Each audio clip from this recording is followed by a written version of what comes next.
At my father's funeral, our longtime family lawyer suddenly gripped my hand tight and whispered mysteriously, "Please come with me right now.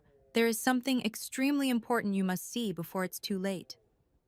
He then emphasized, "Absolutely do not let your husband know." In the freezing winter cemetery, I looked back at the man I shared a bed with, who was watching me from afar with calculating eyes. A wave of intense anxiety washed over me. I immediately turned and walked away, and as the office door swung open, this story begins at a funeral, but it won't end where you think. Before we dive in, drop a comment for me.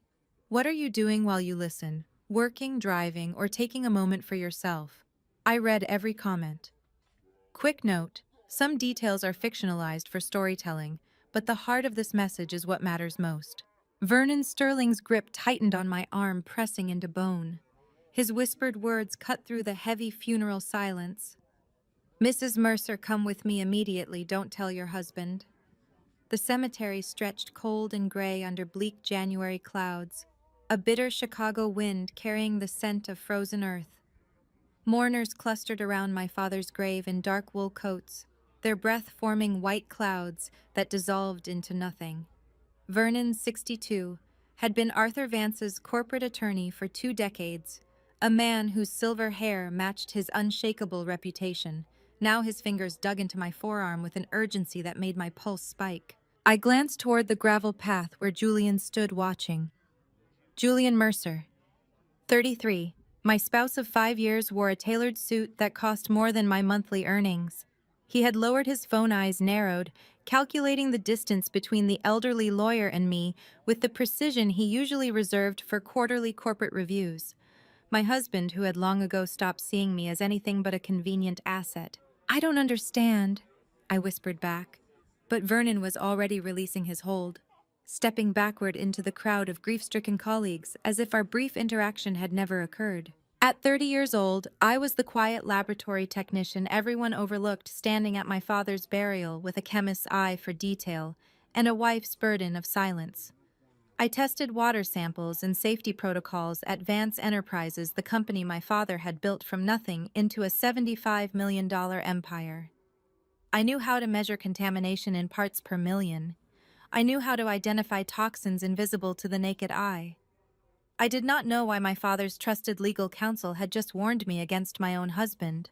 Julian began walking toward me across the winter grass, his expression shifting into the concerned spouse mask he wore for public consumption. I turned away, moving instead toward the funeral home's side entrance where Vernon had vanished. The limestone building loomed Victorian and somber against the grim sky. Inside, the hallway smelled of wax and lilies. Vernon stood at a closed door, one hand on the brass knob, his face carrying an expression I'd never seen before, something between guilt and profound apprehension. "What's happening?" I asked, voice steadier than I felt. "Elena, this is difficult," he said, using my first name for the first time in 20 years. "But you need to see this before anyone else does, before Julian does." He opened the door. The office was small, dim, furnished with a mahogany desk and 2 leather chairs. A woman stood by the window, backlit by weak afternoon light, holding a manila folder against her chest like a shield. I recognized her instantly. Victoria Sterling, 28, stood trembling in a dark dress, her hands shaking as she clutched medical files. She was the woman whose photo I'd seen glowing on Julian's phone at 2 in the morning, the night before her face caught mid-laugh in some upscale downtown restaurant I'd never been to, wearing diamond earrings I'd never seen my husband purchase. "Elena," Vernon said quietly, "this is Victoria Sterling, my daughter. She has information about your father's passing that you need to see." The room tilted slightly. Victoria was Vernon's daughter. Julian's mistress was the attorney's child.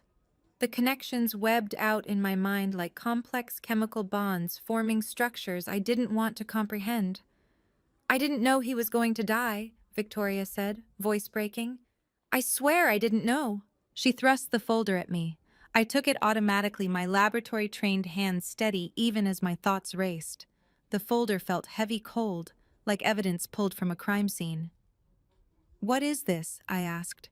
"Biochemical test results," Vernon said. From Arthur's last 8 months, results that were never included in the official medical examiner's report. Victoria was crying now, mascara tracking down her cheeks. I work at the private lab. Julian asked me to. He said it was routine follow-up that Arthur wanted private health monitoring. I didn't question it. I just processed the samples and sent the results directly to him. To Julian. I finished understanding blooming like a slow-acting poison in my chest. Who brings a secret lover's evidence to a funeral, and what kind of death requires a lawyer's whispered warning? Victoria nodded, tears falling faster. I didn't understand what the numbers meant until after he died. I'm not a toxicologist, but when I heard heart failure at 70, when I saw the funeral notice, I went back through the data files, the pattern, the sinusoidal graph. I called my father and he told me I had to hand this to you. The first page showed my father's name in cold institutional typeface, above rows of numbers I couldn't interpret. Biochemical markers, concentration levels, dates spanning 8 months data that looked clinical until I noticed the graph on page 3. The line curved up and down in perfect waves, rising and falling, like a sine function from my undergraduate chemistry classes. Beautiful in its symmetry, terrifying in its precision. I stared at the graph my laboratory training, screaming that natural biological processes didn't create patterns this regular. This was artificial, controlled, deliberate. Vernon, I called through the closed door. He appeared immediately as if he'd been waiting in the hallway. Did you find it? I found a graph I don't understand, I said, holding up the page. These measurements, what compound are they tracking? Vernon's face went gray. He pulled out his phone. I'm calling Orville. He'll know. Who's Orville? My hands went cold. While I'd been trapped in the greenhouse while Julian had been searching my truck, someone else had been here. Searching my apartment. Going through my things. 15 minutes later, Uncle Orville Vance, 65, Arthur's younger brother and retired physician, arrived with rain still clinging to his gray overcoat. I'd seen him at family gatherings over the years, but never paid much attention. He was the quiet uncle who talked about medical journals and avoided corporate discussions. Now he stood in the dim office examining the files with the focused intensity of someone reading a death certificate. Where did you get these? He asked, voice tight. Victoria Sterling, Vernon said. She processed them at the private lab, sent results to Julian, not to Arthur's physician. Orville's hands tightened on the pages. These are thallium levels. The word hung in the air like poison gas. Thallium. I repeated, my chemistry knowledge flooding back. The poisoner's poison. Tasteless, odorless, mimics heart failure symptoms. Exactly, Orville said. He pointed to the sinusoidal graph. This pattern shows thallium being introduced to the body in small, regular doses over 8 months. Elena, someone did this deliberately. Your father didn't die of natural causes. He was murdered. The office walls seemed to contract. Murder. The word I'd been avoiding since Vernon's first whispered warning crystallized into medical certainty. The pattern, Orville continued, his physician's voice steady, despite the horror of what he was describing, shows increasing doses, probably testing tolerance levels. Whoever did this was methodical, scientific. They were calibrating. In chemistry, a sinusoidal curve means deliberate manipulation. The kind of pattern you see when someone is testing dosage, adjusting for body weight, calibrating for maximum damage with minimum detection. Can you prove this? I asked. In court? These files are proof, Orville said. Private lab results that were deliberately hidden from the medical examiner. Combined with tissue samples from the autopsy, yes. This is evidence of murder. Vernon's phone buzzed. He glanced at the screen and his expression tightened. Julian is looking for Elena. He's asking the funeral guests if anyone's seen her. I need to go, I said, standing. If he finds me here with you. Take the files, Vernon said. Hide them somewhere he can't access. We'll need them. I slid the folder into my coat, feeling the weight of my father's murder pressed against my ribs. Orville and Vernon left first, disappearing into the funeral home's main corridor while I waited in the shadows. When their footsteps faded, I sat back down in the dark office alone with the truth. Thallium poisoning over 8 months. Small regular doses. Someone with access to my father daily. Someone he trusted. Memory hit me like chemical burns. 8 months ago. Julian coming home with a small wooden box wrapped in brown paper. Your father's health is declining. he'd said, setting the box on our kitchen counter. I got these special herbs from a contact overseas. Rare stuff, very expensive. They're supposed to strengthen the heart and improve circulation. But you're the scientist, you measure them properly and make sure he takes them daily. I had been so touched by Julian's concern. My husband caring about my father's health, spending money on expensive supplements, trusting me with the proper dosing. I had used my laboratory scale, measured exactly 2.5 grams each morning, dissolved it in filtered water, brought it to my father with breakfast, watching him drink it down while he thanked me for being such a devoted daughter. Every single morning for 8 months, the sinusoidal graph in the medical files tracked my precision, my care, my laboratory-trained exactness administering poison. I had killed my own father. The thought tried to drown me, but I forced it down with the same discipline I used to control laboratory experiments. Guilt was a luxury I couldn't afford yet. Later, when Julian was destroyed, I would have time to feel the full weight of what my hands had done. Now I needed to think. Julian believed I was the grieving daughter, the overlooked wife, the quiet laboratory technician who measured water samples and asked no questions. He believed I would never suspect, never investigate, never understand the chemistry of what he'd made me do. He was wrong. The same knowledge that made me the perfect instrument would make me the perfect destroyer. I understood toxins' reactions, mechanisms of action. I knew how to measure, how to test, how to prove. I knew how to be patient, methodical, precise. Julian had taught me exactly how long a slow poison takes to work. I sat in that dark office, no longer grieving, no longer confused, just cold, methodical, and waiting for the right chemical reaction to begin. My father was dead, murdered by doses I'd administered with my own hands. But Julian had made one critical miscalculation. The same precision he'd exploited would be the instrument of his destruction. The funeral was over, but the investigation was just beginning, and I knew exactly where Julian would go next to my father's mansion, to begin claiming what he thought he'd won. I drove to my father's mansion with the medical files hidden under my passenger seat and cold purpose replacing grief. If Julian was going anywhere after the funeral, it would be there. Every light in the mansion blazed against the January night. Through the study window, I could see Julian's arm draped around my stepmother's shoulders, champagne glasses raised in celebration. I parked 2 blocks away and approached on foot, staying in the shadows. The January cold bit through my funeral coat. My focus narrowed to that lit window, to the scene playing out inside my father's sanctuary. Chloe Vance, 58. Arthur's second wife of 12 years, stood draped in designer black silk that cost more than my monthly salary. She was laughing, head thrown back, in a way I'd never seen during my father's life. Julian leaned against the mahogany desk, holding a champagne bottle like a trophy. I crept closer to the window, pressing against the cold brick. "To Arthur's legacy," Chloe said, her voice carrying through the glass, finally in the right hands. Julian clinked his glass against hers. "The board meeting is Monday. By then all the paperwork will be finalized.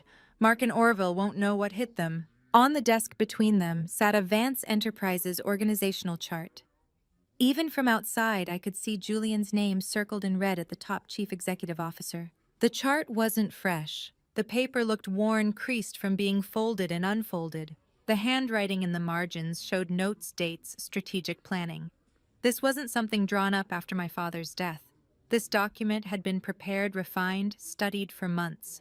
They had been planning this while my father was still alive, while I was measuring out the poison that would clear their path. "What about the daughter?" Chloe asked. "Elena." Julian's voice carried pure contempt. "She'll do exactly what I tell her. She always does. Quiet little laboratory technician, never asking questions. She doesn't have the spine to fight back." They hadn't even waited until the funeral flowers wilted before dividing up my father's empire like vultures over carrion. My hand slipped against the window frame. The sound was soft, barely a scrape, but Julian's head snapped toward the window. Our eyes met through the glass. For one moment we stared at each other, the husband who'd made me his unwitting accomplice, and the wife who'd just discovered what she'd done. Then Julian smiled, cold, calculating. He moved toward the front door. I could have run, but something kept my feet planted. Maybe rage. Maybe the memory of my father's face when I'd handed him that morning water. Maybe the medical files still hidden in my car. The front door opened. Julian stood backlit by the chandelier. "Elena," he said, perfectly calibrated between surprise and concern, "what are you doing here?" "I could ask you the same thing. The funeral was 6 hours ago." "I'm handling estate matters. Someone has to keep the company stable." He stepped closer.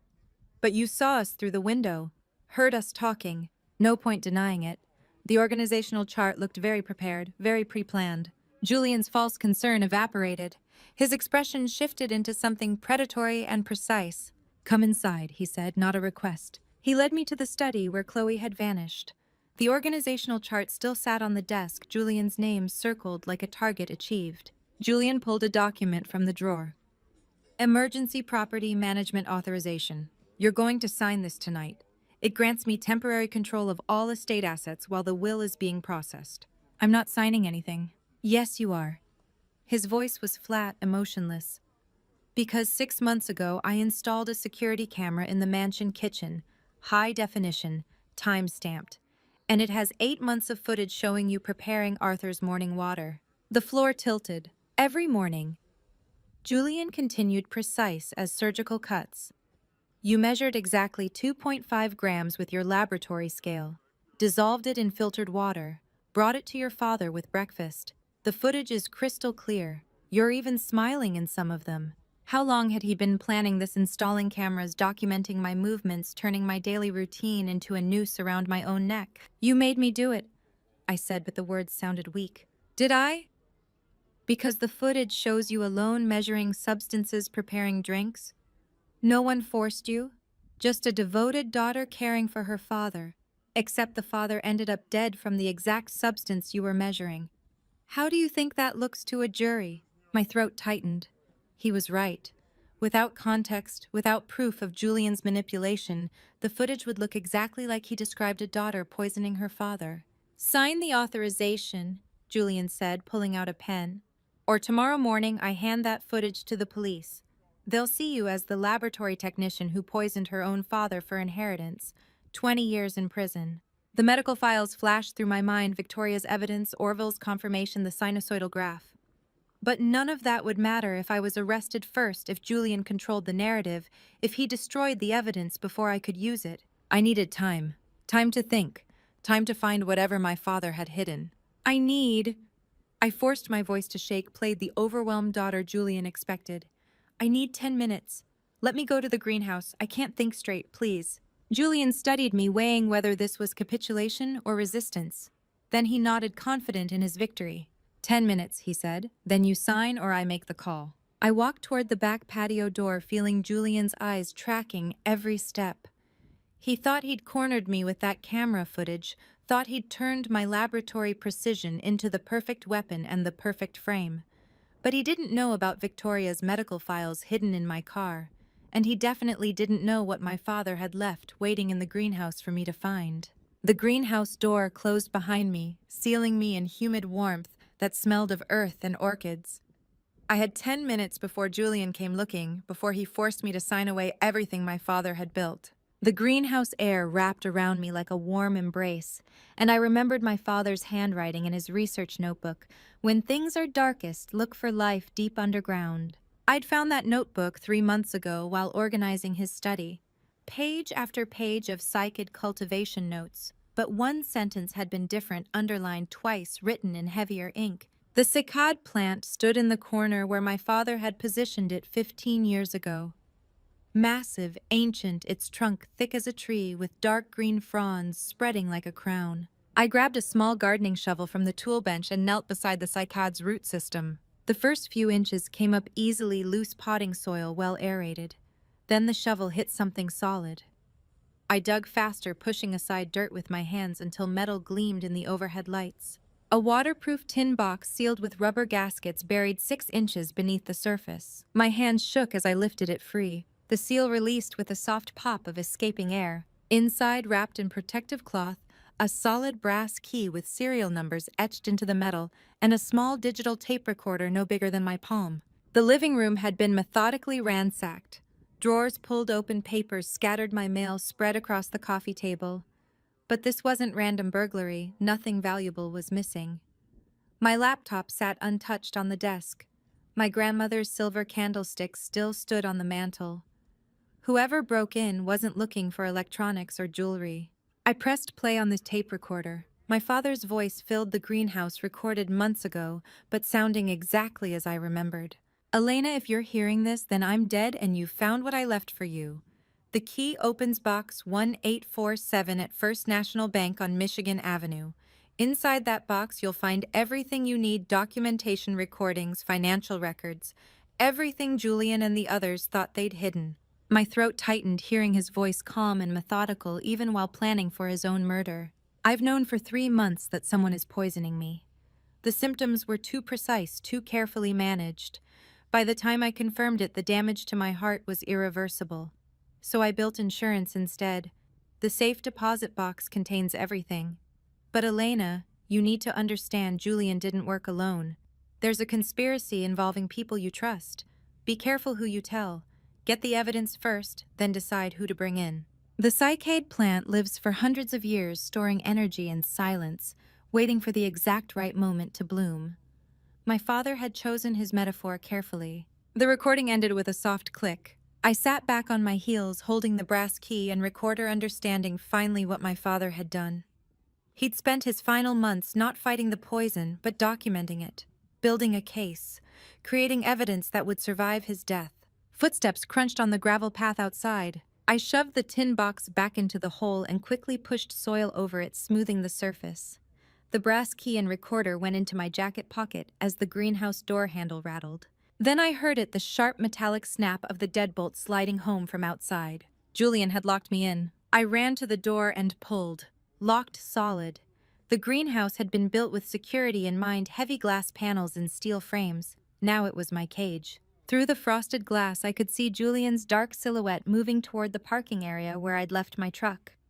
He was going to search my vehicle, looking for the medical files probably, or property documents. The greenhouse temperature was already rising. Without ventilation, the space would become dangerously hot within 20 minutes. Julian knew that. He'd locked me in deliberately, giving himself time to search while I was trapped. I looked around frantically. The greenhouse had one exit, the locked door.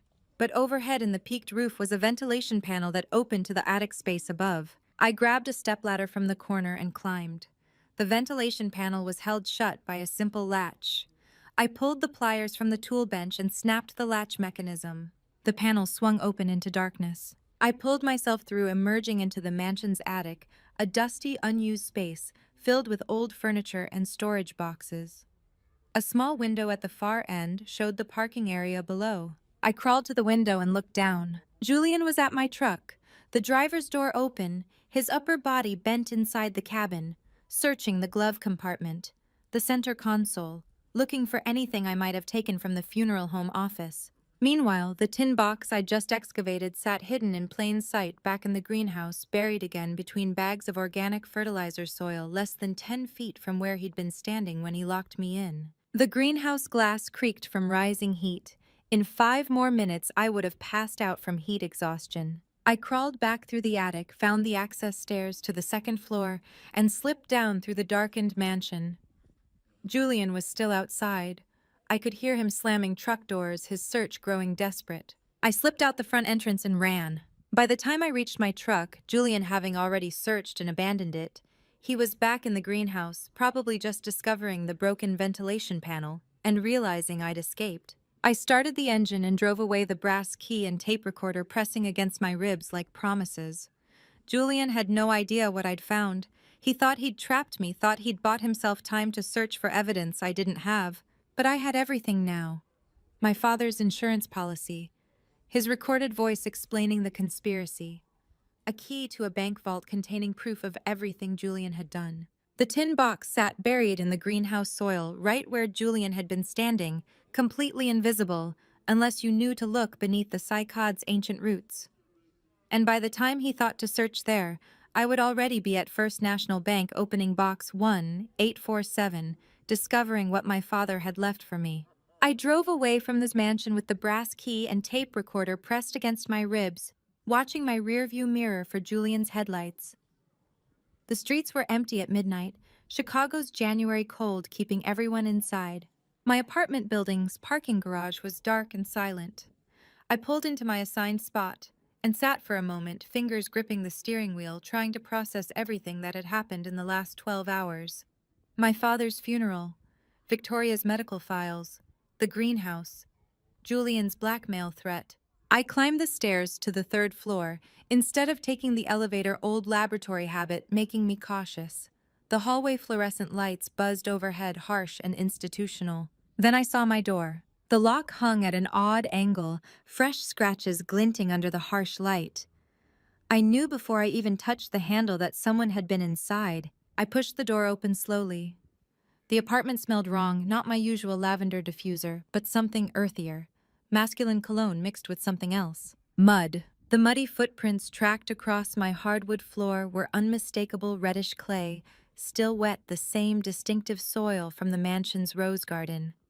Someone had come here directly from the estate, tracking evidence across my living room like a confession. My hands went cold. While I'd been trapped in the greenhouse while Julian had been searching my truck, someone else had been here, searching my apartment, going through my things.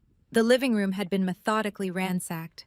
Drawers pulled open, papers scattered, my mail spread across the coffee table. But this wasn't random burglary. Nothing valuable was missing. My laptop sat untouched on the desk. My grandmother's silver candlesticks still stood on the mantel. Whoever broke in wasn't looking for electronics or jewelry. They were looking for documents, evidence, the medical files Victoria had given me. I should call the police. A normal person would dial 911 right now, report the break-in, file a report. But if I called the police, Julian would know I was suspicious. He'd know I'd found something worth protecting. I'd lose the advantage of surprise. I moved through the apartment, carefully cataloging the damage. Kitchen drawers, open, utility drawer, completely emptied onto the counter. Bedroom closet, disturbed boxes pulled down from the top shelf. Bathroom medicine cabinet standing open.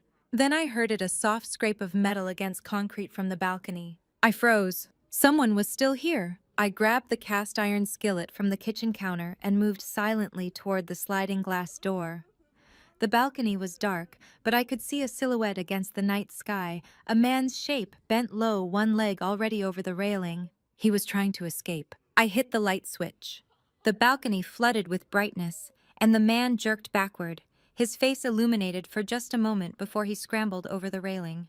Warren Mercer, 60. Julian's father was a gambling addict whose debts hung over our marriage like a noose. I'd met him maybe 10 times in 5 years, always at awkward family dinners, where he'd ask Julian for money, always promising this was the last time. Arthur had bailed him out twice, both times extracting promises that Warren would stay away from the casinos. And now he was breaking into my apartment. I ran to the balcony edge, watching Warren drop to the second-floor balcony below, then scramble down the exterior stairs with surprising agility for a 60-year-old. Within seconds, he disappeared into the darkness of the parking garage, leaving only the muddy footprints as proof he'd been here. How many of them were there, Julian at the mansion? Warren at my apartment? Chloe somewhere else, all moving in. Synchronized desperation like a pack of predators cornering prey. I went back inside and closed the balcony door, locking it, even though locks clearly meant nothing to this family. My hands were shaking now, adrenaline finally catching up with fear. The utility drawer where I kept spare keys and important documents had been completely emptied. They'd gone through everything, old lease agreements, tax returns, insurance papers, looking for property deeds probably, or bank statements, or anything that might tell them what I knew. But they hadn't found anything because I'd left the medical files hidden in my truck's wheel well. I pulled the brass key and tape recorder from my jacket and stared at them. My father's insurance policy, evidence of a conspiracy that apparently involved not just Julian and Chloe, but Julian's gambling addict father too. How deep did this go? How many people had been planning my father's murder? Arthur's recorded voice echoed in my memory. Julian didn't work alone. There's a conspiracy involving people you trust. I walked through my apartment again, seeing it with new eyes. The scattered papers, the disturbed closet, the muddy footprints tracking from door to balcony, showing Warren's panicked search pattern when he'd heard my key in the lock. They were desperate, desperately searching for something they thought I had, desperately trying to find property documents or evidence or anything that would tell them whether I suspected the truth. And that desperation made them dangerous. My apartment wasn't a home anymore. It was just another crime scene in my father's murder investigation. I grabbed my laptop bag and started packing essentials: clothes, toiletries, the brass key and tape recorder wrapped in a towel at the bottom of the bag. I couldn't stay here. Not with Warren knowing where I lived, with Julian knowing my routines, with the entire family apparently coordinating their search. I needed somewhere safe, somewhere they wouldn't think to look.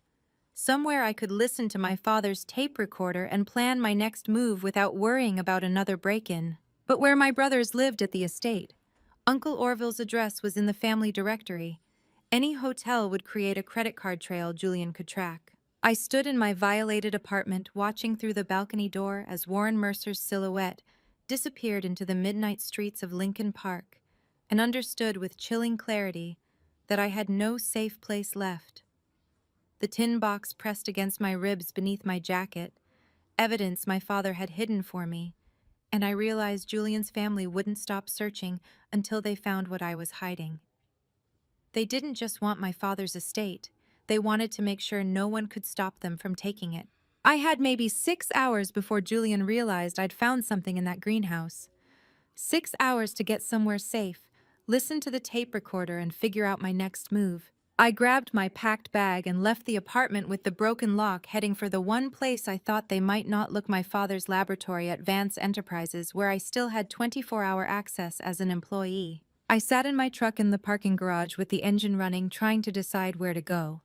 The laboratory had 24-hour access, but Julian knew my routines. Julian's name lit up my phone screen at exactly 1 a.m., and I knew before answering that the countdown clock had just started ticking. I let it ring 3 times, steadying my voice. Hello?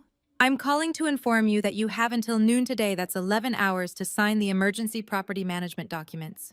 No more delays, no more excuses. Julian, it's 1 in the morning. I don't care what time it is.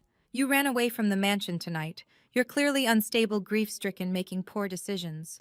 But I'm giving you one final chance to do this the easy way. I stayed silent, letting him talk. I possess your father's latest will, drafted 4 days before his death and legally certified by Victoria Sterling.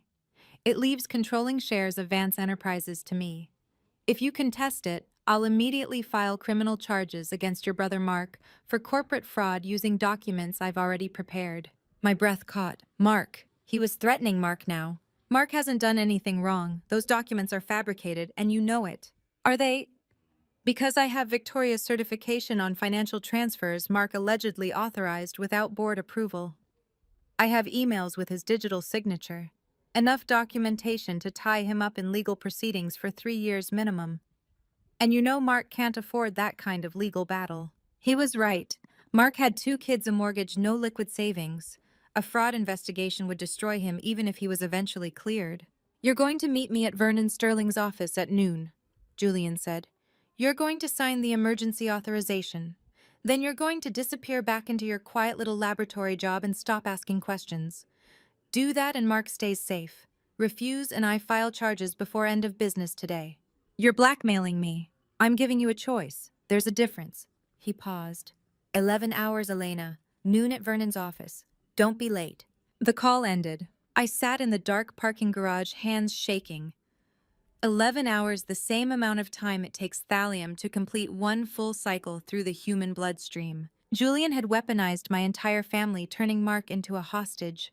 And he'd done it with the same precision he'd used to poison my father: methodical, legal, impossible to fight without destroying the people I loved. Unless I had evidence stronger than his fabricated documents, I reached into my jacket and pulled out the tin box. Inside, the brass key gleamed dull gold, and beside it, the small digital tape recorder my father had left for me. I drove back to my apartment, broken lock, and all because I needed walls around me to listen to whatever my father had recorded. If Julian's people were watching, let them see me return home defeated. Inside, I went to the bathroom, closed the door, and turned on the shower. The running water would mask any audio if someone had planted listening devices during Warren's break-in. I sat on the closed toilet lid and pressed play. My father's voice filled the small bathroom, clear and steady. Elena, if you're hearing this, then I'm gone. I've documented everyone involved. Julian Mercer, Chloe Vance, Warren Mercer, Victoria Sterling. Each played their role. Julian orchestrated. Chloe provided access. Warren searched for estate documents. Victoria certified false reports. They thought they were being careful. They were wrong. The recording paused. This recorder contains 2 files. File 1 is this introduction. File 2 is a conversation I recorded 3 months ago. Listen to File 2. You'll understand why I had to let this play out instead of stopping it early. I pressed the button for File 2. Static, then voices. My father's voice and Julian's in what sounded like the mansion study. Julian, I need to ask you directly. Do you know what kind of herbs are being mixed into my water every morning? Silence. 1 second, 2 seconds, 3 seconds. Then Julian's voice, carefully controlled. Dad, just drink it normally. The herbs are good for your heart. Are they? Because I've been feeling worse, not better. The symptoms don't match what these herbs are supposed to do. You're overthinking it. Elena measures them precisely. She's a laboratory technician. She knows what she's doing. That's what worries me. Elena would never give me something harmful, which means either she doesn't know what she's really giving me, or someone told her it was something other than what it actually is. Another pause, shorter this time. Dad, you're being paranoid. The stress of running the company is affecting your judgment.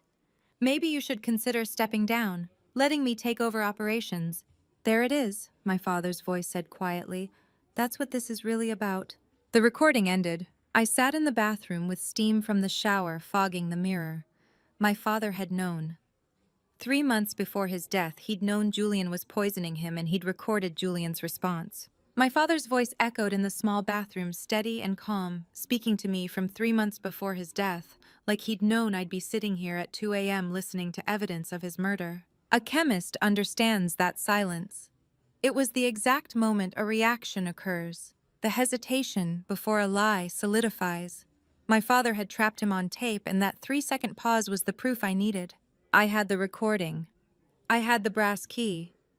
But I had less than 11 hours to use them without destroying Mark, and I needed someone who understood the legal battlefield Julian had created. I arrived at Vernon Sterling's law office at 6 in the morning with one question burning in my mind. Could I trust the only ally I had left? Or had he been compromised 6 months ago when Julian made his move? The building was dark except for Vernon's third-floor suite. He'd told me to come early before his secretary arrived, before anyone could see us meeting. That alone made my stomach tighten. Vernon opened the door himself, looking like he hadn't slept. His silver hair was uncombed, his shirt wrinkled. "Elena," he said, stepping aside to let me in. "You look like you've been up all night." "I have." I didn't sit down. Julian called at 1 a.m. with an ultimatum. Noon today or he files fraud charges against Mark. Vernon's expression didn't change, which told me he'd expected this. "Before I tell you what I found," I said, "I need to know something. Julian approached you 6 months ago with a bribery offer. I need to know right now, did you take it? And what exactly did he ask you to do?" Vernon's face went gray. For a moment, I thought he might deny it, but then he sighed heavily and moved to his desk. "He offered me $100,000 to delay probate proceedings and misplace certain trust documents." Vernon's voice was quiet. "I refused immediately, Elena. Told him if he ever contacted me about Arthur's estate again, I'd report him to the Bar Association." "Did you tell my father?" Vernon looked away. "No." "Why not?" "Because Arthur was dying. Because he had maybe 6 months left and I didn't want to add that burden. Because I thought refusing was enough." He met my eyes. I was wrong. I should have told him, but I didn't. He remained silent once. Could I trust him not to remain silent again? But I also had no other choice. "Julian has a forged will," I said, "certified by Victoria Sterling. It leaves everything to him. He's using it to threaten Mark." "I know," Vernon said. "Your father predicted Julian would try that." How do you measure trust when you're standing in a law office at dawn with a deadline counting down, and your only ally just admitted he kept secrets from the person who trusted him most? "Come with me," Vernon said. He led me down the hallway to the conference room. The door was already open, lights on. 2 people sat at the long table. My brother Mark looked up first. Mark Vance, 34, had our father's build and our mother's dark eyes. He'd been working in Vance Enterprises' finance department until Julian's fabricated fraud documents got him suspended 3 weeks ago. "Elena," Mark said, standing. Vernon called me at 5 a.m. What's going on? The woman beside him rose as well. Diana Thorne, 40, had steel gray eyes and the kind of observant stillness I recognized from my own laboratory work, someone who noticed everything and showed nothing. Diana Thorne, Vernon said. Private investigator. Your father hired her 3 months before he died. Diana extended her hand. Arthur asked me to document everything. Financial transfers, communications meetings. I've been tracking Julian's conspiracy since October. I shook her hand, my mind racing. My father had assembled a team. Vernon, Diana, probably others I didn't know about yet. Sit down, Elena, Vernon said. What I'm about to tell you will change everything. We sat. Vernon pulled a leather folder from his briefcase and spread documents across the conference table. 6 months ago, Vernon said. The week after Julian's bribery attempt, Arthur and I restructured his entire estate. We created an irrevocable blind trust. What does that mean? I asked. Mark answered, his finance background kicking in. It means once assets go into the trust, they're no longer the grantor's personal property. They legally belong to the trust itself. Exactly, Vernon said. Your father transferred everything 6 months before his death. The $75 million cash reserve, all Vance Enterprises controlling shares, every piece of real estate, all of it went into the trust. The words hung in the air like suspended particles waiting to precipitate. That means, I said slowly, Julian's forged will is worthless. Because my father didn't own those assets when he died. The trust did. Precisely, Vernon said. Julian can wave that forged will around all he wants. It's meaningless. You can't inherit what the deceased didn't own. Diana leaned forward. Arthur knew Julian would try to forge estate documents, so he made sure there was nothing to forge. He stripped the estate bare 6 months before Julian expected him to die. My father had seen Julian's bribery attempt as the starting gun, not a threat. It told him exactly when to pull the trigger on a legal trap so perfect that Julian never even knew he was already defeated. But there's one more piece, Vernon said. The trust needs to be activated. Your father designated an executor, the only person who can access the trust assets and distribute them according to his wishes. He looked at me. You, he said. You're the executor, but you need the brass safe deposit key to activate it. Arthur said you'd know where to find it when the time came. I reached into my jacket and pulled out the key I'd found in the greenhouse wrapped in cloth. It gleamed dull gold on the conference table. Mark's eyes widened. You already have it. From the greenhouse, I said, last night. Vernon picked up the key, examining the serial numbers. Box 1847, First National Bank. Inside that box is the trust activation document. With your signature as executor, the trust becomes active and all assets transfer according to Arthur's wishes. Which are, I asked. Everything to you, Vernon said. The entire $75 million, controlling shares, full ownership. He wanted to make sure Julian couldn't touch any of it. And he wanted to make sure you had the resources to fight back. The brass key in my hand suddenly felt heavier. It wasn't just evidence, it was the activation mechanism for everything Arthur had protected. My father had won this war 6 months before Julian poisoned his final cup of water. He'd stripped Julian's forged will of all legal power before it was even written, and the entire conspiracy, the poisoning, the threats, the midnight break-ins, had been pointless from the start. Julian just didn't know it yet, but I still had 5 hours and 28 minutes before noon, and Julian would destroy Mark if I didn't play this perfectly. I left Vernon's office with the brass key in my pocket, and a strategic advantage Julian didn't know I had.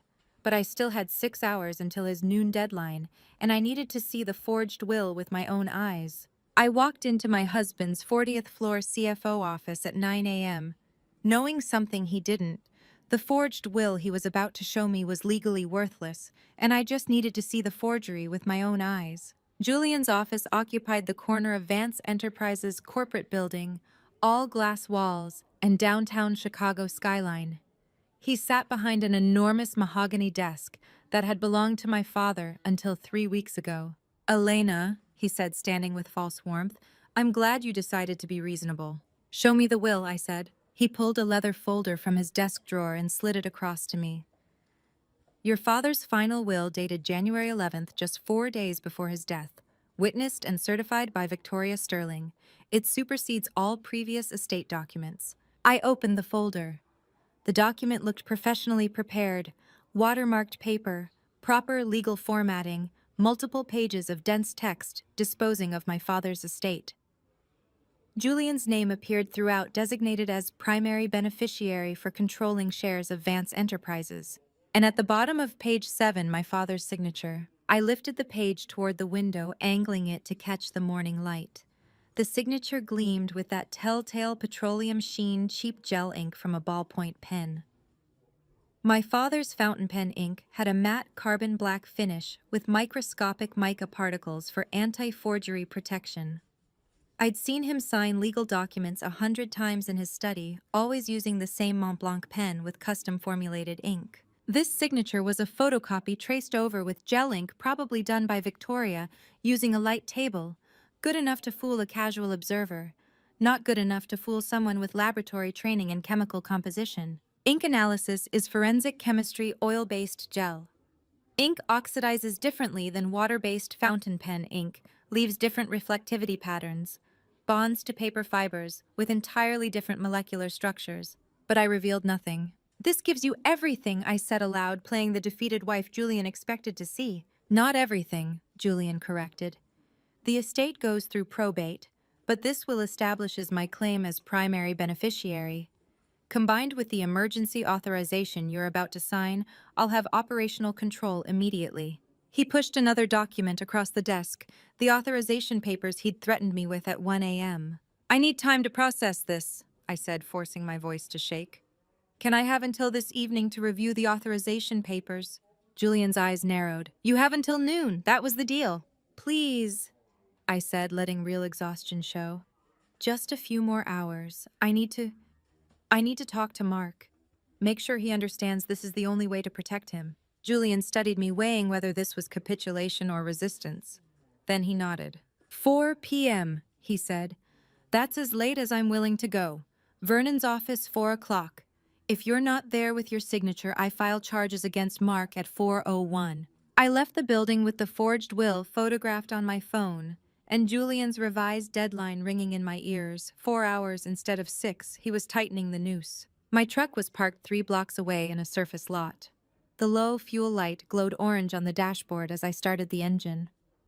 I'd driven straight from my apartment to Vernon's office to the corporate building, maybe 10 miles total, but apparently enough to drop the tank below empty. I pulled into the first gas station I saw. The card reader beeped twice when I swiped declined.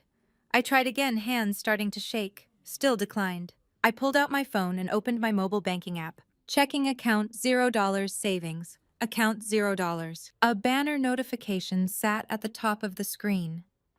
Co-ownership withdrawal. January 16th, 6:47 a.m. Amount $12,000. New balance, $0. 6:47 a.m.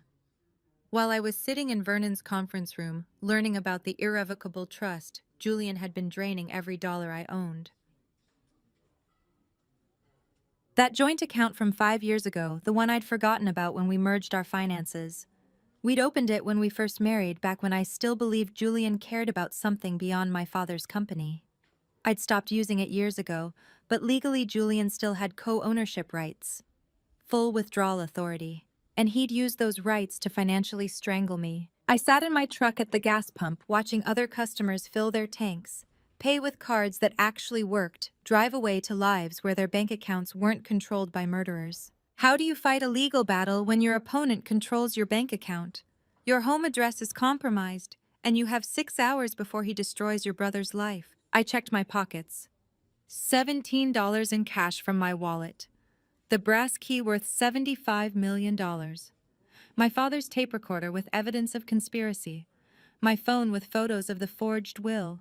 But $0 in the bank, a quarter tank of gas, and 4 hours until Julian's revised deadline. But he'd made one critical error. I still had access to my laboratory at Vance Enterprises. I was still an employee. Julian hadn't fired me yet, probably because that would look suspicious, so soon after my father's death. And my laboratory had something Julian's money couldn't touch: chemicals, equipment, and knowledge. I put the truck in gear and drove toward Vance Enterprises on my remaining fuel, the brass key pressing against my ribs like a promise. With my accounts drained and the fuel light glowing glare orange, Julian thought he had completely paralyzed me. He forgot one thing: he could freeze my bank accounts, but he couldn't freeze my mind or strip away my medical knowledge. I had $0 and 4 hours to build the one weapon Julian couldn't buy or understand: chemistry. I arrived at the Water and Food Safety Testing Laboratory at 1 p.m. with exactly $0 in my bank account and one chemical weapon left to build a weapon Julian couldn't see, couldn't buy, and wouldn't understand until it was too late. The laboratory was quiet on a weekday afternoon, most technicians out conducting field tests. I found Saskia Whitaker at her station running pH analysis on water samples from the Northside distribution system. Saskia Whitaker, my 25-year-old lab assistant, had worked under me for 2 years. She was brilliant with extractions, meticulous with measurements, and smart enough not to ask questions when I needed something off the books. "Saskia," I said quietly, "I need you to prepare something for me. Not logged in the system, just between us." She looked up from her microscope, reading my expression. "What do you need?" "Purple cabbage pH indicator. Naturally extracted anthocyanins. As pure as you can get it, concentrated enough to coat the inside of a water glass with an invisible layer." Her eyebrows rose slightly. "That's old school chemistry. Most people use synthetic indicators now. I need natural, and I need it to be undetectable until it reacts." Saskia studied me for a moment, then nodded. "How much?" "Enough for 2 glasses, maybe 30 milliliters. Give me 40 minutes. I watched her work my laboratory training, appreciating the precision. Purple cabbage extract contains anthocyanins, organic compounds that shift molecular structure based on pH, acting as natural litmus paper that's been used in chemistry for centuries before synthetic indicators existed. The chemistry was simple but elegant. Anthocyanins are purple in neutral pH environments. Add them to something acidic pH below 6.0 and they turn pink or red. Add them to something basic pH above 8.0 and they turn yellow or green.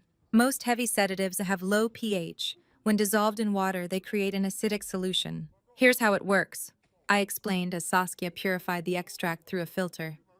You apply it as an invisible layer on the inside of a glass. When someone pours water in, nothing happens. Water is neutral pH. But if someone adds anything acidic like a sedative with pH below 6.0, the entire liquid turns fluorescent yellow.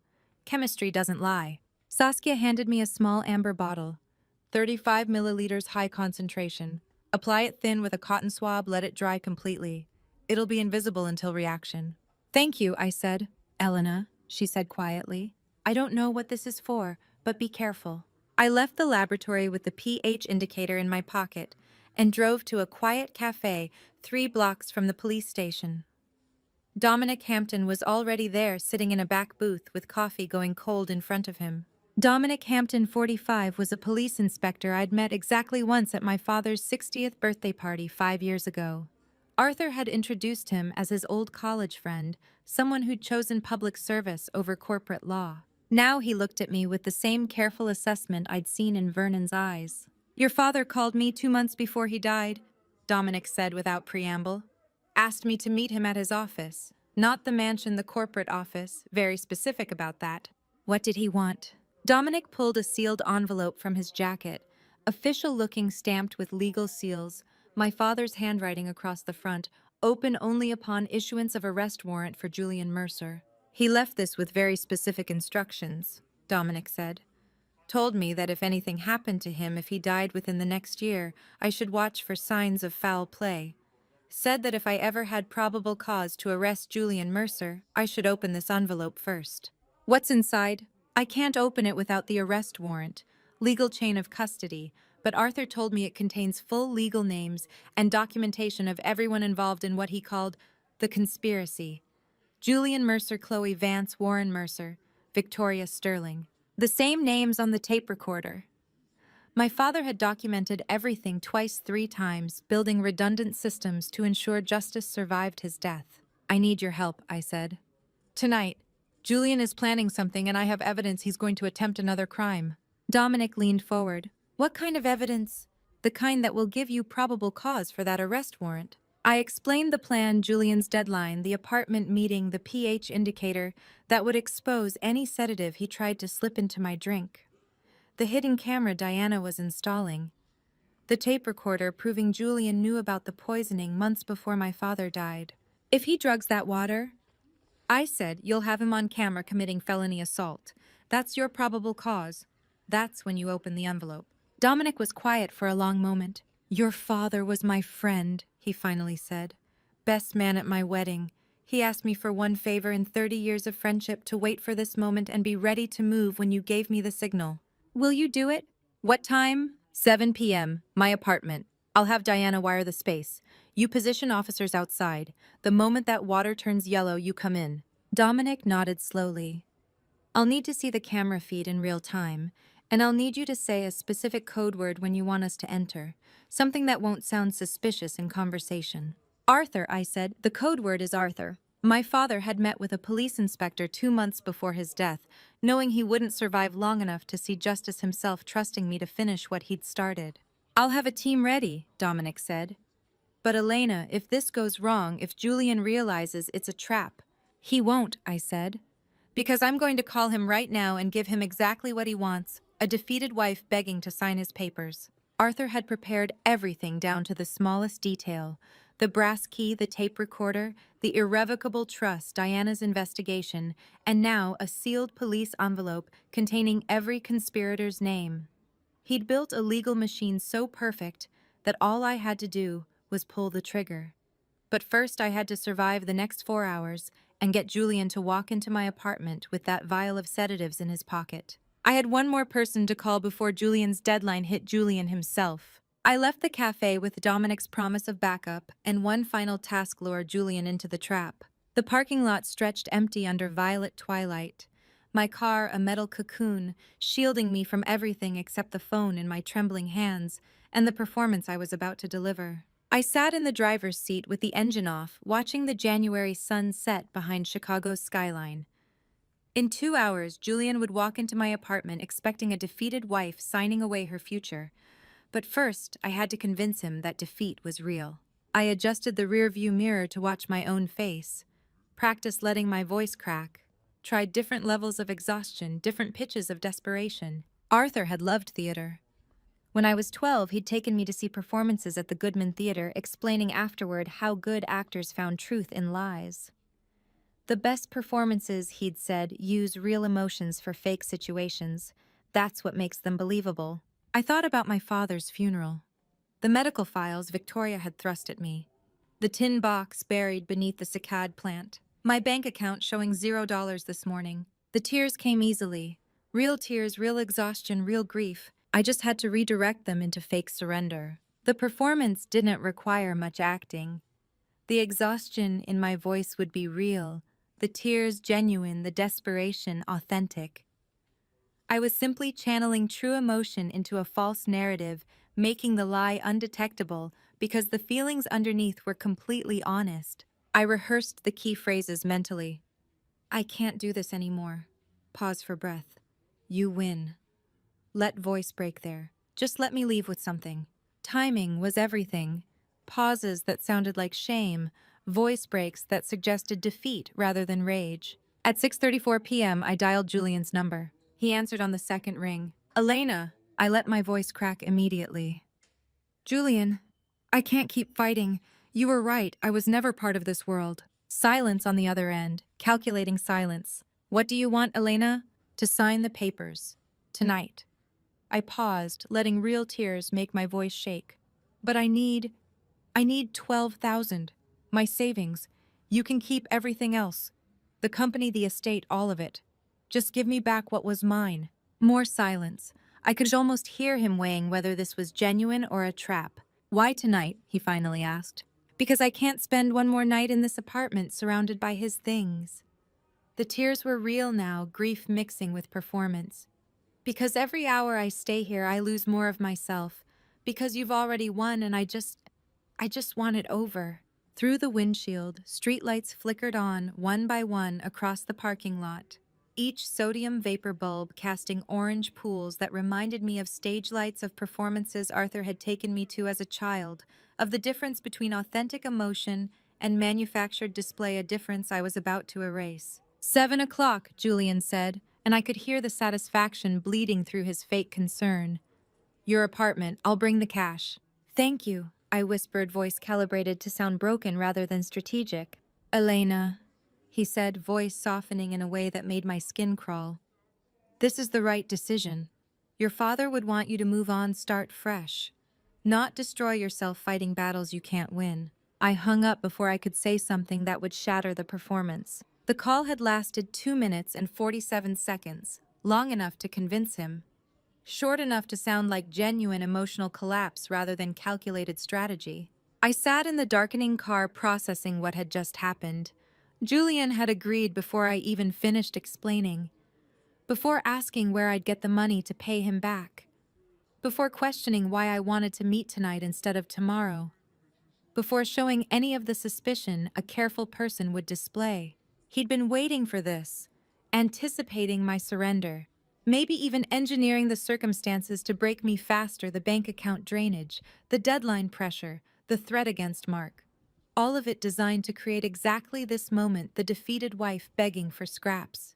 And he'd agreed so quickly because this was the outcome he'd been savoring all along. I started the engine and began driving back toward my apartment, mind already shifting to the next phase. Diana would be installing cameras. Dominic would be positioning officers.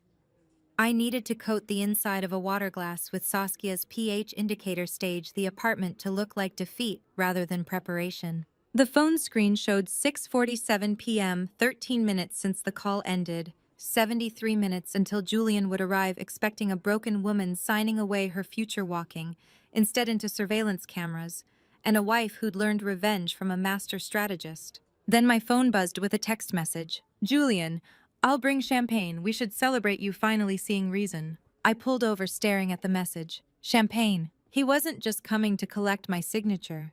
He was planning to celebrate, to stay, to gloat over his victory like it was a corporate acquisition worth toasting. The message crystallized everything I'd suspected during the phone call.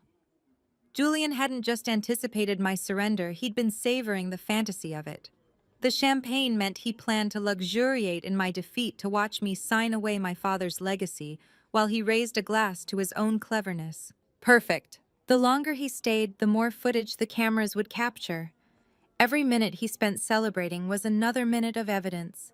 Every word of gloating was another nail in his legal coffin. Julian's arrogance, which had seemed like an obstacle, had just transformed into a strategic advantage. I texted back, okay. One word, defeated, compliant. Then I drove toward my apartment, where Diana Thorne would be waiting with surveillance equipment, where Dominic Hampton would be coordinating plainclothes officers in the building, where a water glass coated with invisible pH indicator sat ready to turn fluorescent yellow the moment Julian added whatever sedative he'd brought in that vial. 71 minutes until Julian walked into the trap Arthur had spent 6 months building. 71 minutes until I pulled the trigger on a legal machine so perfect that my father had designed it to work even after his death.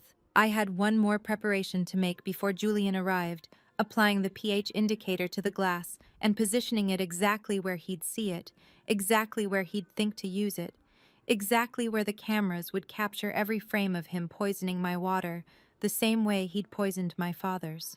The parking lot disappeared in my rearview mirror, replaced by city streets leading back to the apartment where this would all end. I drove back to my apartment with 71 minutes to prepare the trap that would end this. Diana Thorne's knock came at exactly 5 p.m., her leather equipment bag disguised as an oversized purse, her expression all business beneath a smile designed for hallway cameras. Surveillance specialist, she said quietly, slipping inside. Vernon said you need everything documented. She moved through my apartment with the efficiency of someone who'd wired 100 traps before breakfast. Within 10 minutes, she'd identified the perfect angle, a decorative candle holder on my bookshelf with direct line of sight to the coffee table and front door. The lens is smaller than a shirt button, Diana said, showing me a device that looked like a watch battery. He'll never see it, but we'll capture everything, audio-video timestamp. She installed the camera, then pulled out a tablet showing the live feed. The image was crystal clear, capturing the entire living room in high definition. One more thing, Diana said. This camera captures infrared spectrum.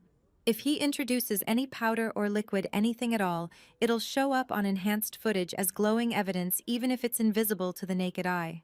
My breath caught.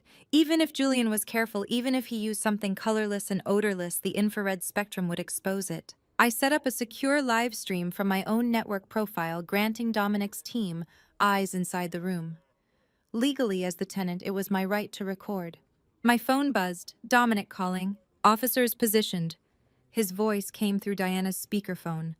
2 in the lobby as maintenance workers, 1 in the stairwell as a tenant coming home late. Say the word Arthur, and we're through that door in 12 seconds. What if he searches the apartment? I asked. Then we have him on camera conducting an illegal search, Diana said, proving premeditation. Either way, we win. She handed me a wireless earpiece smaller than a pill.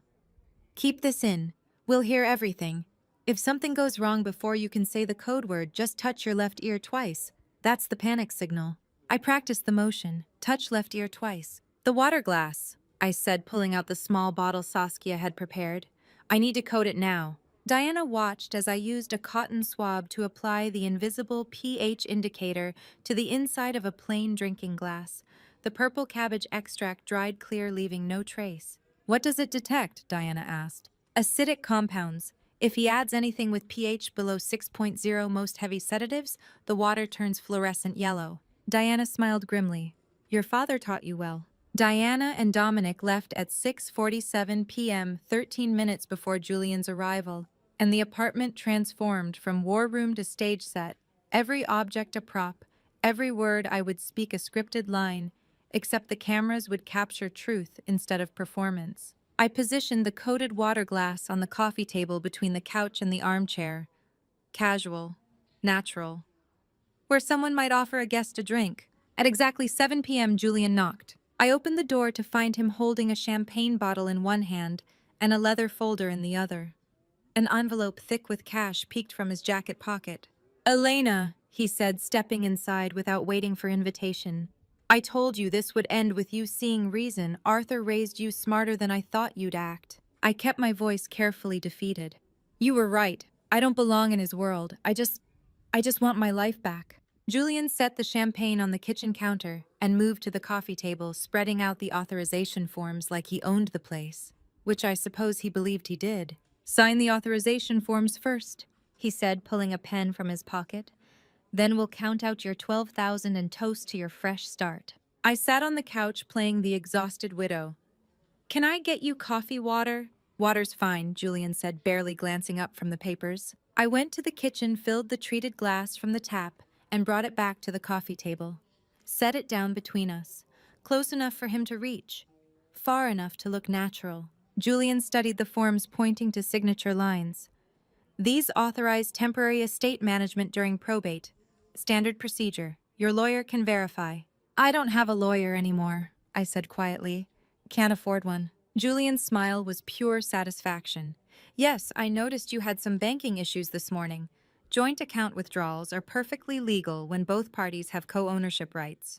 You took everything. I took what was legally mine to take. Consider it motivation to cooperate. He leaned back, studying me with the same expression I'd seen when he closed corporate deals. Calculating, confident, already counting his victory. You look exhausted, he said. When's the last time you slept? I keep dreaming about the funeral, I said, letting real grief make my voice crack. About signing those first papers while he was still warm. Julian spread the authorization forms across my coffee table, like a conquering general displaying surrender terms, each page a territory he believed already ceded, each signature line a border he'd redrawn in his favor, while I was simply waiting for him to cross one final line on camera. Poor Elena, Julian said, voice dripping false sympathy. This has been so hard on you. The stress, the grief, trying to fight battles you can't win. His eyes drifted to the water glass, then back to me, then to the glass again. You know, he said slowly, before you sign these, maybe you should drink some water. You're shaking. I need you steady enough to understand what you're agreeing to. His hand moved towards his inner jacket pocket with practiced casualness. Not rushed, not obvious. Just a man reaching for something he'd brought with him. Julian's smile stayed perfectly calibrated as his fingers slipped inside his jacket. Eyes never leaving the water glass, positioned exactly where I had placed it between us on the coffee table. His hand emerged, holding something small, a tiny glass vial no bigger than my thumb. His expression shifted to concern, so practiced, it could only be premeditated. Actually, he said, I brought something that might help, just a mild sedative, nothing strong. You're clearly anxious and I want you calm when you sign these papers. Don't want you claiming duress later. Julian held the tiny vial between his fingers like it was medicine instead of evidence. You look like you're about to collapse, he said, voice dripping false concern. Drink some water before we start with the paperwork. I need you steady. Let me make coffee first, I said, standing on shaking legs that weren't entirely performance. I think better with coffee. Fine, Julian said, setting the vial on the coffee table next to the water glass. But drink that water. You're dehydrated. I can see it. I walked to the kitchen, my back to Julian, but my eyes on the chrome backsplash mirror that reflected the living room behind me. The mirror's surface was slightly curved, distorting the image, but I could see Julian clearly enough. I made a show of preparing coffee, grinding beans, filling the carafe, actions that would keep me occupied and facing away. In the mirror's reflection, I watched Julian glance toward the kitchen doorway, confirming I wasn't looking. Then his hand moved with practiced efficiency. He picked up the vial, uncapped it with his thumb, and tipped it over the water glass. 3 clear drops fell into the water, dissolving instantly without disturbing the surface. 3 drops, precise, measured. He'd done this before or planned it so thoroughly the execution became muscle memory. Julian recapped the vial and slipped it back into his jacket pocket, all in less than 5 seconds. His movements were practiced, efficient, revealing this wasn't improvised desperation. He'd brought that vial intending to use it from the moment I'd called him surrendering. Take your time, Julian called toward the kitchen. These forms are dense. You'll want a clear head. Just adding cream, I said, voice steady despite my racing heart. Be right there. I poured 2 cups of coffee I had no intention of drinking and carried them back to the living room. Set them on the coffee table next to the drugged water glass. Julian gestured to the authorization forms. Before we get into the details, drink some water. You're shaking. I need you lucid enough to understand what you're signing. I picked up the glass, feeling its weight in my palm. The water looked perfectly clear, perfectly normal. But I knew what was in it now.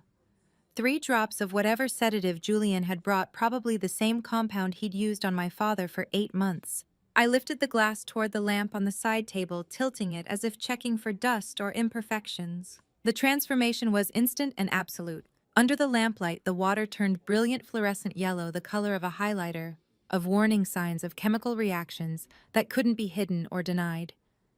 The anthocyanin coating I'd applied, reacting with the alkaline sedative Julian had added, turning the entire glass into glowing chemical proof. Julian's face drained of all color. This water looks strange, I said calmly. Does it look strange to you, Julian? It's just the lighting, Julian said, but his voice had gone tight. The lamp. Drink it. Really? I held the glass higher, letting the fluorescent yellow glow brighten. Because this looks exactly like what happens when purple cabbage extract meets a base compound, like a sedative, for instance. Julian stood abruptly. Put the glass down, Elena. You're being paranoid again. This is exactly why Arthur worried about your stability. Funny, I said, still holding the glowing glass. My father never worried about my stability. He worried about people poisoning him, and it turns out he was right to worry.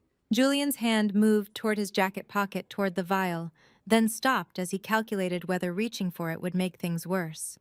What did you put in my water, Julian? The question hung in the air between us, sharp and unavoidable. Julian's eyes darted from the yellow glass to my face, searching for any sign that I didn't understand the full implications of what I was holding. Then his gaze moved upwards, sweeping across the bookshelf, the decorative items landing on the candle holder. His face went gray. He'd spotted the camera. I felt the wireless earpiece Diana had placed pressing against my ear, heard the faint static that meant Dominic and his team were listening to every word, watching every frame, waiting for the code word Arthur, if Julian moved toward me instead of the door. You're recording this, Julian said quietly. Not a question. A realization. I'm holding evidence, I corrected. Fluorescent yellow evidence of you attempting to drug me. The same way you drugged my father for 8 months. The same compound, probably, the same plan. Julian's throat worked, his lawyer's mind clearly running through options. Deny, deflect, attack, run. I don't know what you think you saw. I saw you, I interrupted, in the kitchen mirror. 3 drops from the vial in your jacket pocket. Precise, practiced, like you'd done it before. Julian's eyes flicked to the kitchen, to the chrome backsplash, calculating whether the angle would have given me a clear view. His silence confirmed everything. The camera in that candle holder, I continued, has infrared capability. Even if the sedative had been invisible to the naked eye, the enhanced footage would show it glowing like a beacon. And the water turning yellow is just confirmation of what the chemistry already proved. Julian took a step backward, his hand moving toward the door. "Don't," I said quietly. "There are police officers in the lobby and the stairwell. They've been watching this entire conversation. The only question now is whether you make this worse by running." The fluorescent yellow glass hung between us like a verdict, the question hanging in the air with equal brightness. Julian's throat worked, his eyes darting from the glass to my face, to the bookshelf camera he'd finally spotted, calculating whether lies could still save him or if the evidence glowing in my hand had already destroyed every exit. "You set me up," Julian said, voice hollow. "No," I replied. "I gave you the opportunity to prove who you really are. You brought the vial. You added it to my water. You tried to drug me into signing away my father's estate. I just made sure there was proof when you did." Julian's hand was still moving toward the door when I spoke the code word that would end this. "Arthur," I said clearly. "Arthur would be proud of what I'm about to do."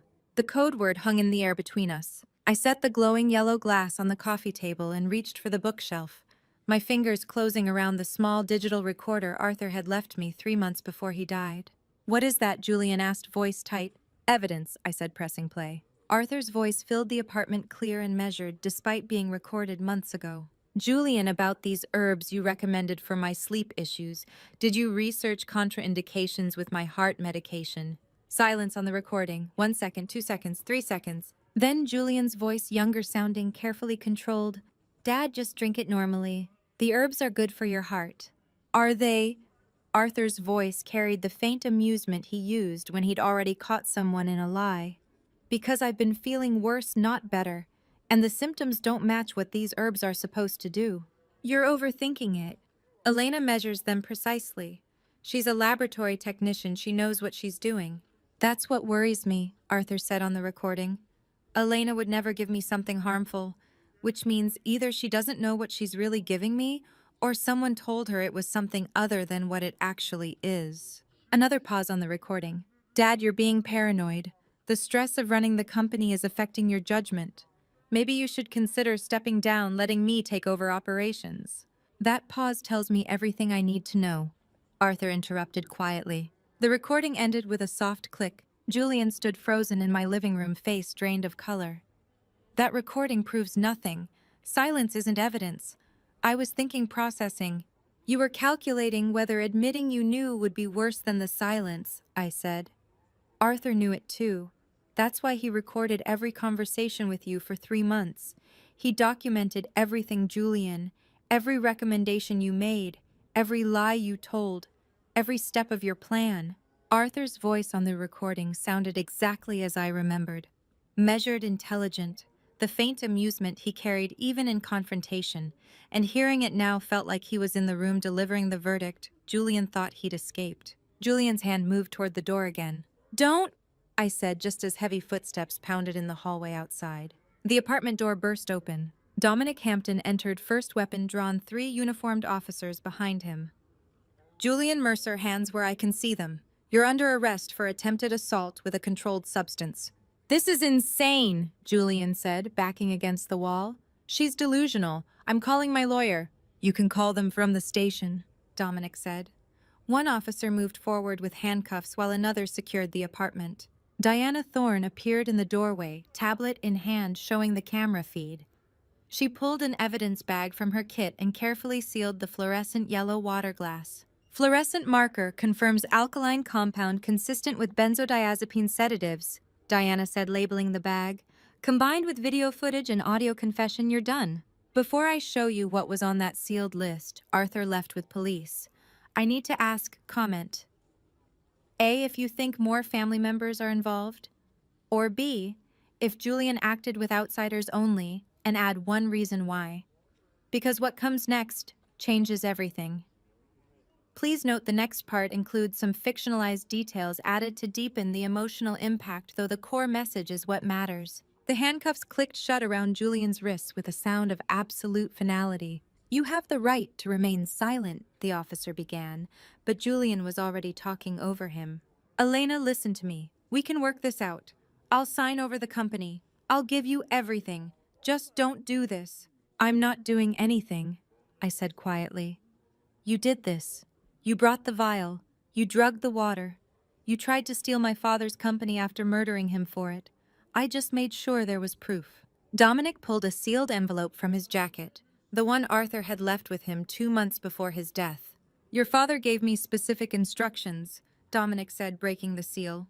Open this only when I had probable cause for arrest. He unfolded a typed document, single-spaced Arthur's signature at the bottom. Arthur Vance documented 5 individuals involved in his murder conspiracy, Dominic read aloud. The East Wing becomes a water testing laboratory, I said, tracing the floor plan. Free services for communities that can't afford private labs, lead testing, bacterial analysis, chemical contamination screening. I'll run it myself, I have the certification and experience. Mark leaned forward. And the West Wing, 12 private rooms for domestic violence survivors, secure facility legal advocacy support, temporary housing while they rebuild. Arthur said, protect those with no protector. This is how. You're giving away a $75 million estate, Mark said quietly. I'm investing it in Arthur's actual values instead of his family's pretensions. I pulled out a second document. Which brings me to Vance Enterprises. Vernon's eyes sharpened. I had Diana's team review Arthur's original succession documents. I continued. Where is she now? I asked, voice barely functioning. According to the estate manager's last report, Dominic said, checking his phone, she's at the mansion, alone with the children while Mark is at a business conference in Detroit. My hands went numb. Chloe was at the mansion right now, alone with Mark's 10-year-old daughter and 8-year-old son. If Arthur's list was correct, if Chloe had helped murder him, then every second I stood in this apartment was a second those children spent with a conspirator who might realize Julian had been arrested. We need to go, I said. Now, if any of the other conspirators warn her, already coordinating, Dominic said, phone to his ear. Dispatch, I need units to the Vance Estate Mansion, 1847 Lakeshore Drive. Suspect Chloe Vance conspiracy to commit murder. 2 minor children on premises. Approach with caution. He looked at me. How fast can you get there? 4 minutes, I said, already moving toward the door. Julian's voice followed me into the hallway. Elena, wait, Chloe doesn't know anything. She's innocent. Don't do this to Mark's family. But I was already running for the stairs. Dominic's footsteps behind me, the image of Chloe at the mansion with those children burning in my mind like the fluorescent yellow water that had exposed Julian's poison. 4 minutes to reach the mansion before Chloe realized the trap had closed. I drove toward the mansion with Dominic's voice in my ear, coordinating the arrest. But halfway there, he told me to stand down. We've got this, he said. Let us do our job. You've done enough. So I turned around and went home, letting the professionals finish what Arthur had started. Chloe Vance was raising a champagne flute to her lips when Dominic Hampton's badge appeared in the mansion's doorway, the crystal glass freezing halfway to her mouth as she processed what his presence meant. I wasn't there to see it happen. Dominic told me the details later, but I could picture it perfectly. Chloe in designer cocktail attire celebrating some imagined victory while the trap closed around her. Chloe Vance, Dominic said, stepping into the foyer with 2 uniformed officers behind him. You're under arrest for conspiracy to commit murder and falsification of estate records. The champagne glass clattered to the marble floor, crystal shattering into 1,000 pieces. This is insane, Chloe said, backing away. I am Arthur's widow. You can't just throw me out of my own home. This isn't your home anymore, Chloe, Dominic said. The assets belong to an irrevocable trust, and you are under arrest for conspiracy to commit murder. Your access to this property is officially revoked.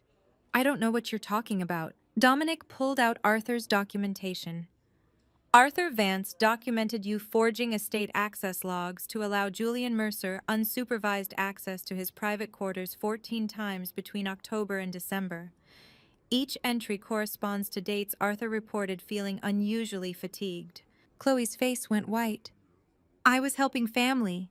Julian needed financial records for the transition. Julian needed access to poison Arthur, Dominic interrupted. And you gave it to him. 14 times. You signed him in. You disabled the security alerts. You created the access windows that allowed him to add compounds to Arthur's morning water. The champagne Chloe had been drinking cost $800 per bottle imported from France for a private celebration.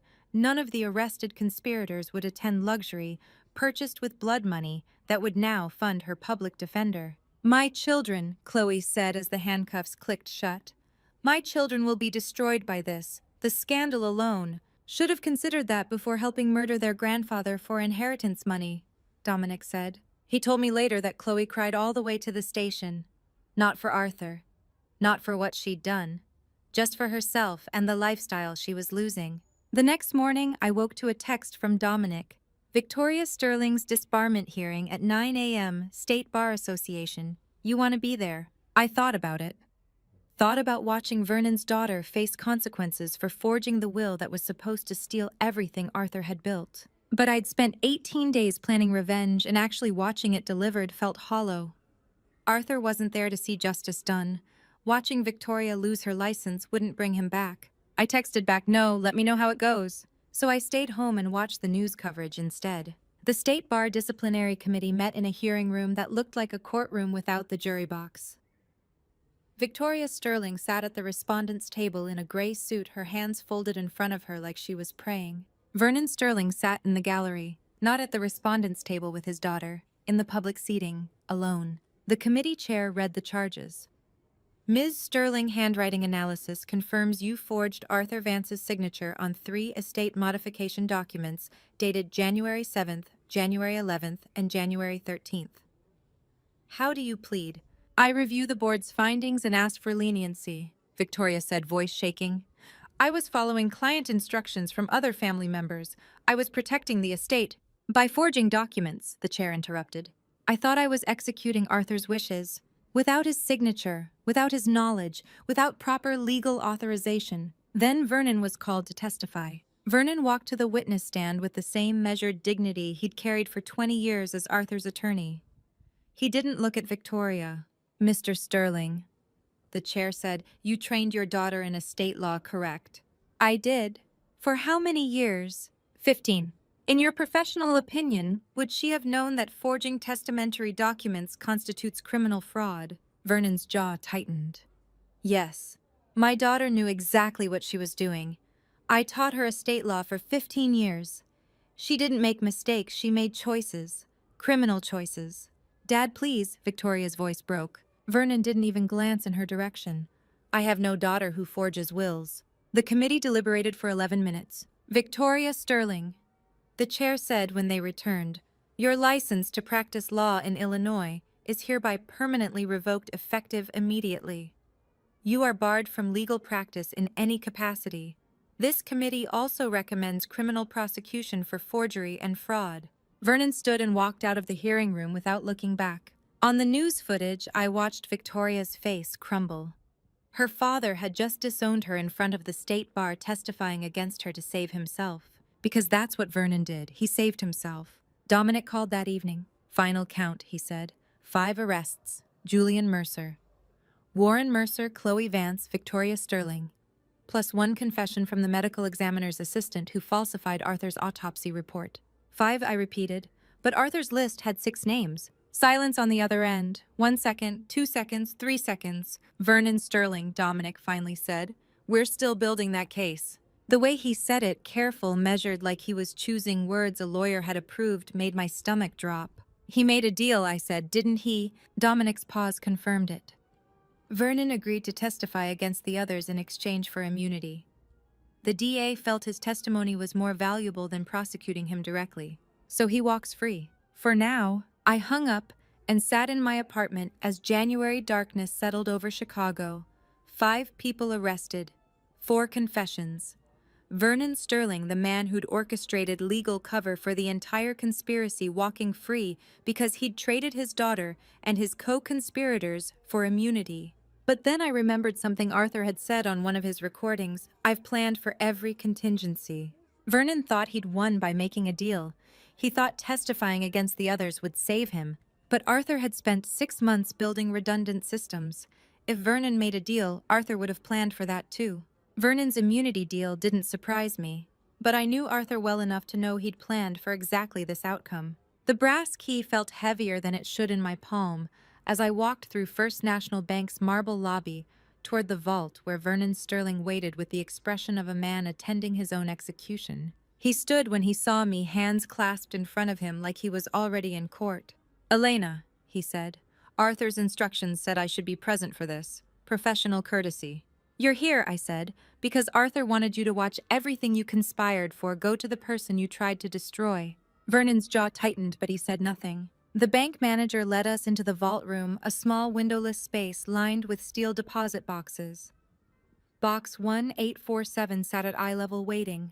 I inserted the brass key Arthur had buried beneath the cicad plant. The lock turned with a smooth click. Inside the box, a leather folder thick with documents, several evidence files bound with rubber bands, and a small digital recorder with a yellow sticky note. "Play this before she signs." I pulled out the evidence files first. The top folder had Vernon's name typed across the tab. Vernon's face drained of color. I opened it. 18 months of documented communications between Vernon and Julian. Emails discussing estate manipulation strategies. Text messages about timing probate delays. Meeting notes about forging succession documents. Every piece of legal cover Vernon had provided documented in Arthur's meticulous handwriting. "Arthur knew," I said quietly. "The entire time he knew." "I made a deal with the prosecutors," Vernon said, voice tight. "Testimony against the others in exchange for immunity. In exchange for watching me inherit everything you and your daughter forged documents to steal." I finished. "Arthur's revenge wasn't prison for you. It was this, watching someone with integrity get what you tried to take through conspiracy." I set Vernon's evidence file aside and pulled out the trust documentation. Page after page of legal language establishing an irrevocable blind trust funded 6 months before Arthur's death, naming me as sole beneficiary and executor. The trust contained everything: the entire cash reserve, all Vance Enterprises controlling shares, every piece of real estate Arthur had owned. And because it had been established while Arthur was alive, Julian's forged will couldn't touch it. "He did this 6 months ago," Vernon said, reading over my shoulder, "right after I refused Julian's bribery attempt." "He did this," I corrected, "because your refusal told him Julian was desperate enough to try corrupting his own attorney. That's when Arthur knew the conspiracy was real." I picked up the digital recorder and pressed play. Arthur's voice filled the small vault room, warm and familiar despite being recorded months ago. "Elena, if you're hearing this, then my murder went exactly as I predicted, and you executed the plan perfectly. The trust is structured so no one can contest it. No court can overturn it. No conspiracy can touch it. Vernon is there with you because I wanted him to witness this moment. Professional courtesy, I told him. Really, I wanted him to see what integrity looks like." Arthur's voice on the recording carried the same warmth he'd used teaching me about water chemistry in the Vance Enterprises laboratory 18 months ago, back when I'd believed I was just the technician married to the founder's son, before I understood Arthur had been training me to inherit his empire. "I failed Mark." Arthur's voice continued. "I gave my family wealth without teaching them character privilege without responsibility. I watched the people around me fall to greed and allowed Julian to manipulate them. But you, Elena, you had integrity before you ever met me. You chose laboratory work over corporate advancement. You measured water samples with the same precision you brought to every part of your life. You never asked for wealth or power or recognition, and that's why everything I built now belongs to you." The recording paused, then Arthur's voice returned quieter. "Use this power to protect people who have no one to protect them. That's the mission. That's why I chose you. That's my final request. The money is yours. The company is yours. The responsibility is yours. Don't waste it on revenge or luxury or proving anything to anyone. Use it to be what I should have been: a protector of those who can't protect themselves." The recording ended. I stood in the vault holding documents that made me owner of a multi-million-dollar trust and controlling shareholder of Vance Enterprises. Arthur's final words echoing in the steel-lined room. Vernon stood frozen against the vault wall like a statue commemorating defeated greed forced by Arthur's final strategy to serve as living witness to his own failure, a punishment more devastating than any prison sentence could deliver. "The signature page," Vernon said quietly, pulling a document from the folder. "You need to sign here to activate the trust." I took the pen he offered and signed my name on the line where Arthur had marked with a yellow tab. Elena Vance, executor and sole beneficiary. The ink dried in seconds, legally transferring control of everything Arthur had built. "It's done," Vernon said. "You now control the trust and majority ownership of Vance Enterprises. Congratulations." But the word felt empty. This wasn't victory, this was responsibility. I looked at Vernon, then at the evidence files Arthur had compiled, then at the trust documents that had just made me wealthier than I'd ever imagined. Arthur hadn't just given me money. He'd given me a mission that would define the rest of my life. "Protect those who have no one to protect them," I repeated Arthur's words aloud. "What?" Vernon asked. "Nothing," I said, gathering the documents. "Just remembering what this is actually for." I walked out of First National Bank with legal ownership of everything Arthur had built, Vernon Sterling trailing behind me in defeated silence. But Arthur's final words on the recording echoed louder than the legal victory. "Protect those who have no one to protect them." The question wasn't what to do with the money. The question was who Arthur expected me to protect with it, and whether I had the strength to use this inheritance the way he'd intended, rather than the way Julian had tried to steal it. Vernon's finger traced a paragraph buried on page 47 of the trust document, his voice carrying professional admiration mixed with personal defeat. "Do you understand what this clause does to Julian's company the moment you sign?" I studied the dense legal text, cross-default provisions, guarantee recall mechanisms, corporate death sentences written in footnotes.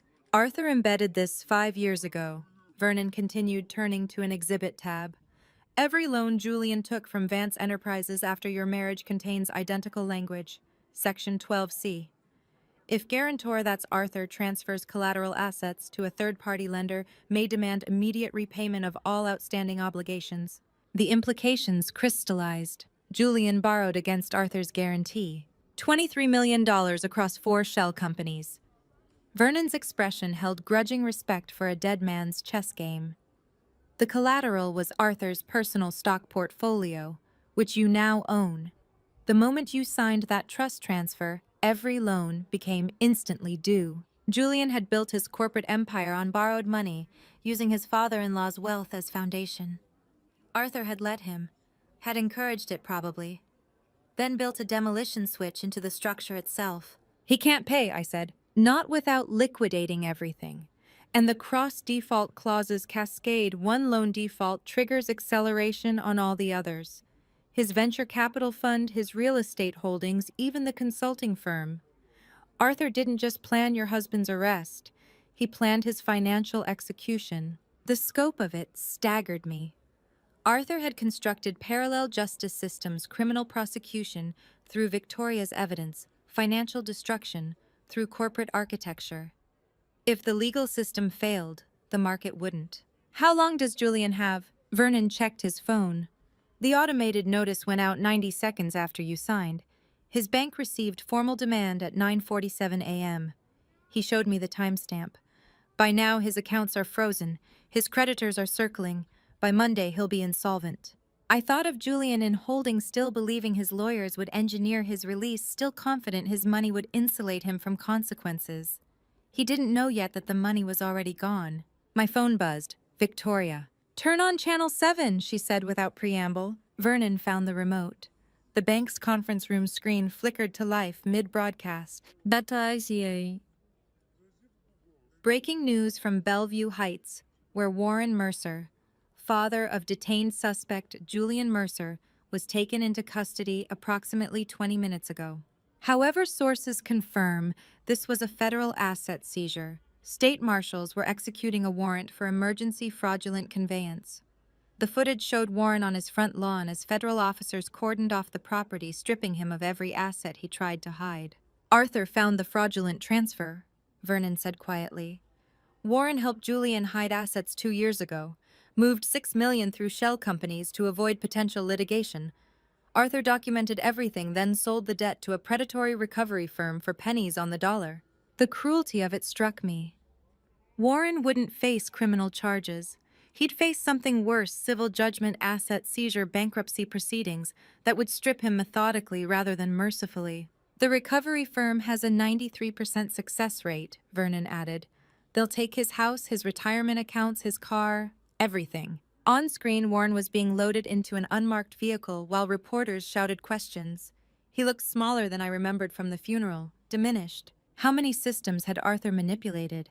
How many traps had he set? The news broadcast cut to courthouse footage. In related developments, attorneys for Julian Mercer filed a motion this morning seeking psychiatric evaluation.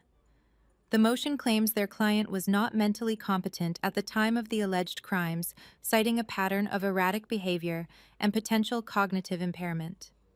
Legal analysts suggest this represents a significant shift in defense strategy. Insanity defense, I said. Vernon nodded. Desperate, but predictable. When the money is gone and the evidence is overwhelming, you attack your own credibility, claim you weren't responsible for your actions. I watched Julian's lawyer read a prepared statement on the courthouse steps arguing that his client's judgment had been impaired by undisclosed mental health struggles. The same man who'd spent months calculating exact doses of sedatives, who'd orchestrated elaborate financial schemes, who'd manipulated bank employees and pharmacy records with surgical precision. Will it work? I asked. Vernon's smile was grim. Arthur prepared for this too. The evidence files include psychiatric evaluations Julian underwent for his commercial pilot's license application 6 months ago. Perfect cognitive function, perfect mental health, submitted under penalty of perjury to the FAA. Of course Arthur had known, had predicted every move, every defense, every desperate pivot. He'd built countermeasures into foundations I was still discovering. Victoria's voice crackled through my phone speaker.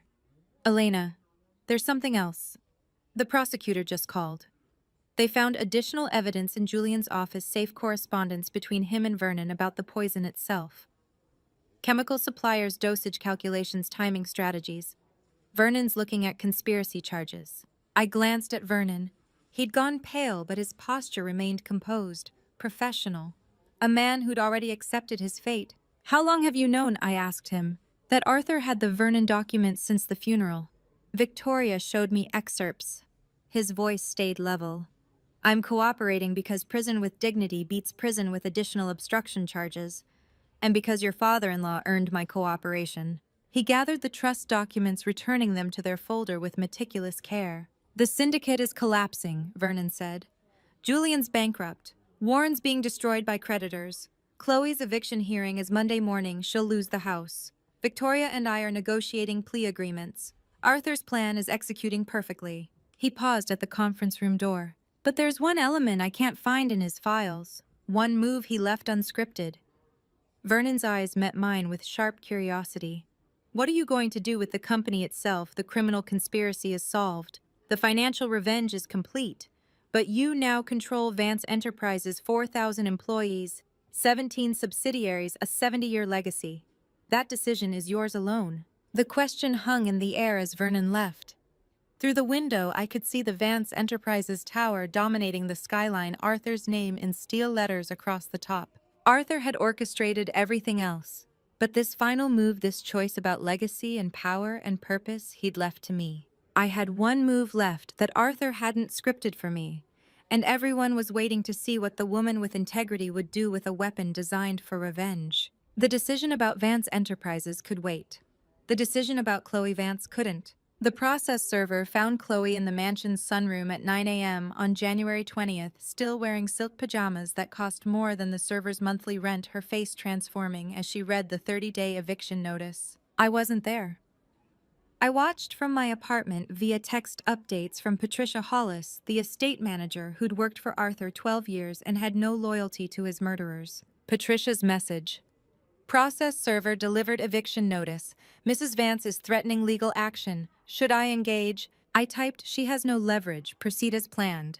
The notice was precise. Chloe's land use rights terminated upon conviction. 30 days to vacate or face trespassing charges. Patricia's update included a photo Chloe surrounded by designer luggage clothes spilling from suitcases, face blotchy from crying. "This is my home," Chloe had told the server. "My children grew up here. You can't just—" "Ma'am, you're a convicted felon who conspired to murder the property owner," the server replied. "You're lucky it's eviction and not trespassing charges." I stared at the photo, waiting for satisfaction that never came. Chloe was losing everything: the mansion, the status, the Vance name that had elevated her from the working-class background she'd spent 15 years escaping. That detail emerged during plea negotiations. Chloe Martinez had married my father, Arthur Vance, 12 years ago to escape a studio apartment in Bridgeport and insurance claims processing. She'd transformed into Chloe Vance, mistress of the estate, permanent resident of a world where money solved problems. Arthur's murder wasn't greed for her, it was terror. Terror of returning to instability, of losing security, of everyone discovering she'd come from nothing. She'd chosen victimization over protection, conspiracy over integrity, now faced consequences she'd helped design for me. Arthur wanted me to protect those with no protector, but Chloe had every protection and used it to murder the provider. I felt nothing, just hollow recognition that justice and satisfaction weren't synonyms. Patricia's final text: "She's gone, mansion is secure." 13 days later, I sat in courtroom 4C for Julian's preliminary hearing. I hadn't planned to attend, but I needed to close one more door. Julian entered in orange prison uniform, hands cuffed. His expensive haircut had grown out unevenly. His skin looked sallow under fluorescent lights. When his eyes found me, something flickered: hope maybe, or calculation. The judge reviewed motions. The prosecutor outlined charges. Julian's attorney argued for psychiatric evaluation, citing cognitive impairment. Julian kept glancing back. Halfway through, I stood. Not dramatically, just a woman quietly leaving. But as I rose, I deliberately pulled my wedding ring off the platinum band Julian had chosen, the symbol of vows he'd broken, choosing murder over marriage. Julian's eyes tracked the movement. I walked past his table toward the exit. In the hallway, I dropped the ring into the trash can beside the water fountain. Didn't look, didn't pause. Just opened my hand and let it fall. The ring hitting the bottom made no sound I could hear over the bailiff's voice, but I felt the impact, like a door slamming shut on 3 years of marriage, 18 days of widowhood, and every future where Julian remained connected to my identity. Footsteps behind me. The bailiff: "Ma'am, you dropped something." "No," I said, "I discarded something. There's a difference." The ring represented a marriage built on lies. A partnership where I'd been asset instead of person. A contract Julian broke, choosing murder over integrity. Throwing it away wasn't symbolic, it was practical. Trash belonged in trash cans. 7 days later, Patricia texted: "Chloe officially vacated. Mansion is yours." I drove there alone, used Vernon's key. The silence inside felt different than expected. Not oppressive, just empty, waiting to be filled. I walked through rooms I'd visited dozens of times as Arthur's daughter-in-law, seeing them differently now. The study where he'd taught me chemistry. The sunroom where Chloe received her notice. The dining room where Julian served me drugged wine. In Arthur's study, I touched his reading chair, cracked leather worn smooth by decades. His chemistry journals lined the shelves. Notebooks filled with elegant handwriting, documenting experiments, theories, observations. Family photographs clustered on his desk. These rooms were his, shaped by his choices, his failures, his belated redemption attempts.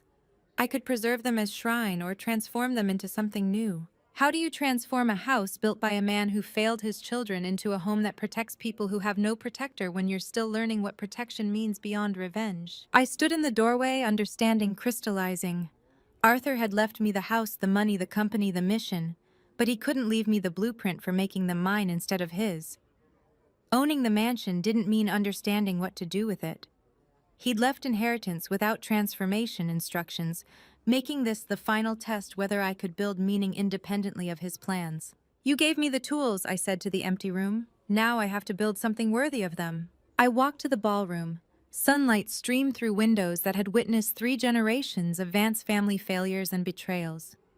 The parquet floor needed refinishing. The wallpaper Julian and Chloe had chosen expensive, tasteful, soulless, needed stripping. I made a decision Arthur hadn't scripted. I wouldn't preserve the mansion as monument to his legacy or revenge against his murderers. I'd rebuild it room by room into something neither Arthur nor Julian could have imagined. Not with contractors or decorators. With my own hands and the chemistry knowledge Arthur taught me, starting with the East Wing and working systematically through every corrupted space. The transformation would begin not with money, but with labor.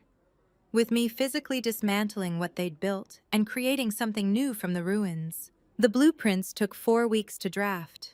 The meeting to present them took 20 minutes to change everything. I spread the architectural plans across Vernon Sterling's conference table in March, the blueprints showing how the Vance Estate mansion would become something Arthur had never imagined: a free water safety testing center and domestic violence refuge. Vernon studied the drawings with professional detachment, his expression unreadable. Mark sat beside him, silent, waiting. The East Wing becomes a water testing laboratory, I said, tracing the floor plan. Free services for communities that can't afford private labs. Lead testing, bacterial analysis, chemical contamination screening. I'll run it myself, I have the certification and experience. Mark leaned forward. And the West Wing. 12 private rooms for domestic violence survivors. Secure facility, legal advocacy support, temporary housing while they rebuild. Arthur said, protect those with no protector. This is how. You're giving away a $75 million estate, Mark said quietly. I'm investing it in Arthur's actual values instead of his family's pretensions. I pulled out a second document, which brings me to Vance Enterprises. Vernon's eyes sharpened. I had Victoria's team review Arthur's original succession documents, I continued. 3 years ago, Julian submitted revised paperwork to the board excluding Mark from CEO consideration. The signatures were forged. Arthur's handwriting doesn't match authenticated samples from the same period. Mark went very still. Arthur's original will named you as his choice to lead the company, I said to Mark. Julian created fraudulent documents to eliminate his competition before he even murdered his target. The conspiracy wasn't just poisoning, it was complete corporate takeover planned years in advance. The premeditation stunned even Vernon. Julian hadn't acted from sudden desperation or opportunity. He'd spent years positioning himself, eliminating rivals, constructing infrastructure for theft before Arthur ever became ill. I'm correcting the fraud, I told Mark. The board meets next week. I'll nominate you as CEO. You're Arthur's biological son, you've worked in the company 15 years, and you're the legitimate heir Julian tried to erase. Mark's voice came hoarse. You're giving me the position Julian murdered our father to steal for himself. Arthur chose you. Julian stole that choice. I'm restoring it. Vernon watched this exchange with quiet bitterness. Arthur planned for this too. Not the specifics, but the outcome. Everything I conspired to control going to someone with integrity I'll never touch. You can watch it succeed from the outside, I said. Consider it your continuing sentence. The architectural plans transformed the mansion from monument to Arthur's failure into mechanism for Arthur's final lesson that wealth meant nothing unless directed toward protecting people who couldn't protect themselves, the mission he'd learned too late and left me to execute. Mark signed the CEO nomination acceptance that afternoon. Construction permits for the mansion renovation followed 2 weeks later. By June, the East Wing laboratory was taking shape, the West Wing refuge under contract. And in July, 6 months after Arthur's funeral, the final sentencing hearing convened at Cook County Courthouse. I sat in the gallery wearing black again, but this time not for mourning, just ending. The judge entered. Everyone rose. Julian stood at the defendant's table in prison uniform, thinner than I remembered, his expensive confidence eroded by 6 months in county jail. Chloe stood beside her attorney, face carefully blank. Warren looked diminished, smaller. Victoria maintained composure, the only one who'd cooperated enough to negotiate mercy. The judge reviewed the case file, the plea agreements, the evidence that had destroyed 4 lives and exposed a conspiracy built on greed and fear. Julian Mercer, the judge said, voice carrying through the silent courtroom. You are sentenced to 18 years in state prison for second-degree murder, attempted assault with a controlled substance, and conspiracy to commit fraud. Warren Mercer, 5 years. Chloe Vance, 8 years. Julian's shoulders sagged. Chloe closed her eyes. Warren stared at the floor. Victoria Sterling, 3-year suspended sentence contingent on continued cooperation with ongoing investigations. You are permanently disbarred from practicing law in Illinois. Victoria nodded once, accepting the price of survival. The bailiffs moved forward. Julian turned as they approached, his eyes finding me across the courtroom. I loved you, he said, not shouting, just stating fact he believed true. Everything I did. He loved what I represented. Access legitimacy, the daughter-in-law certificate proving he belonged in Arthur's world. He never loved me. I didn't respond, just watched them led away. Julian, Chloe Warren in handcuffs. Victoria walking free but stripped of the career that had defined her identity. I thought I'd feel triumph watching them sentenced, vindication, seeing justice delivered. Instead, I felt only weariness. Relief that it was over, exhaustion from carrying revenge for 6 months, and hollow awareness that Arthur was still dead regardless of how thoroughly his murderers fell. The courtroom emptied. I walked out into July sunshine while Julian, Chloe Warren, and Victoria were processed into the prison system, and the victory I'd spent 6 months engineering felt less like triumph than simply the end of carrying something too heavy for too long. Outside, Detective Dominic Hampton waited on the courthouse steps. Ms. Vance, he said, extending an envelope. Arthur left this with evidence lockup. Instructions were to deliver it after sentencing. The envelope was sealed, my name in Arthur's handwriting across the front. Below it, open after sentencing. I tore it open. Inside a single page. Elena, if you're reading this, you executed the plan perfectly. The conspirators are in prison. The evidence held, justice delivered. Now forget the plan and build something yours. The revenge was necessary. They murdered me and would have destroyed you. But the life after revenge is yours to create, not mine to script. You have integrity. I never managed compassion. My children never learned. And courage I only found at the end. Don't waste those gifts preserving my legacy. Build your own. Choose better than I did. Choose to become who you are instead of who I needed. The money, the company, the mission, their tools. What you build with them defines you, not me. Make it worthy of the woman who had the strength to see this through, Arthur.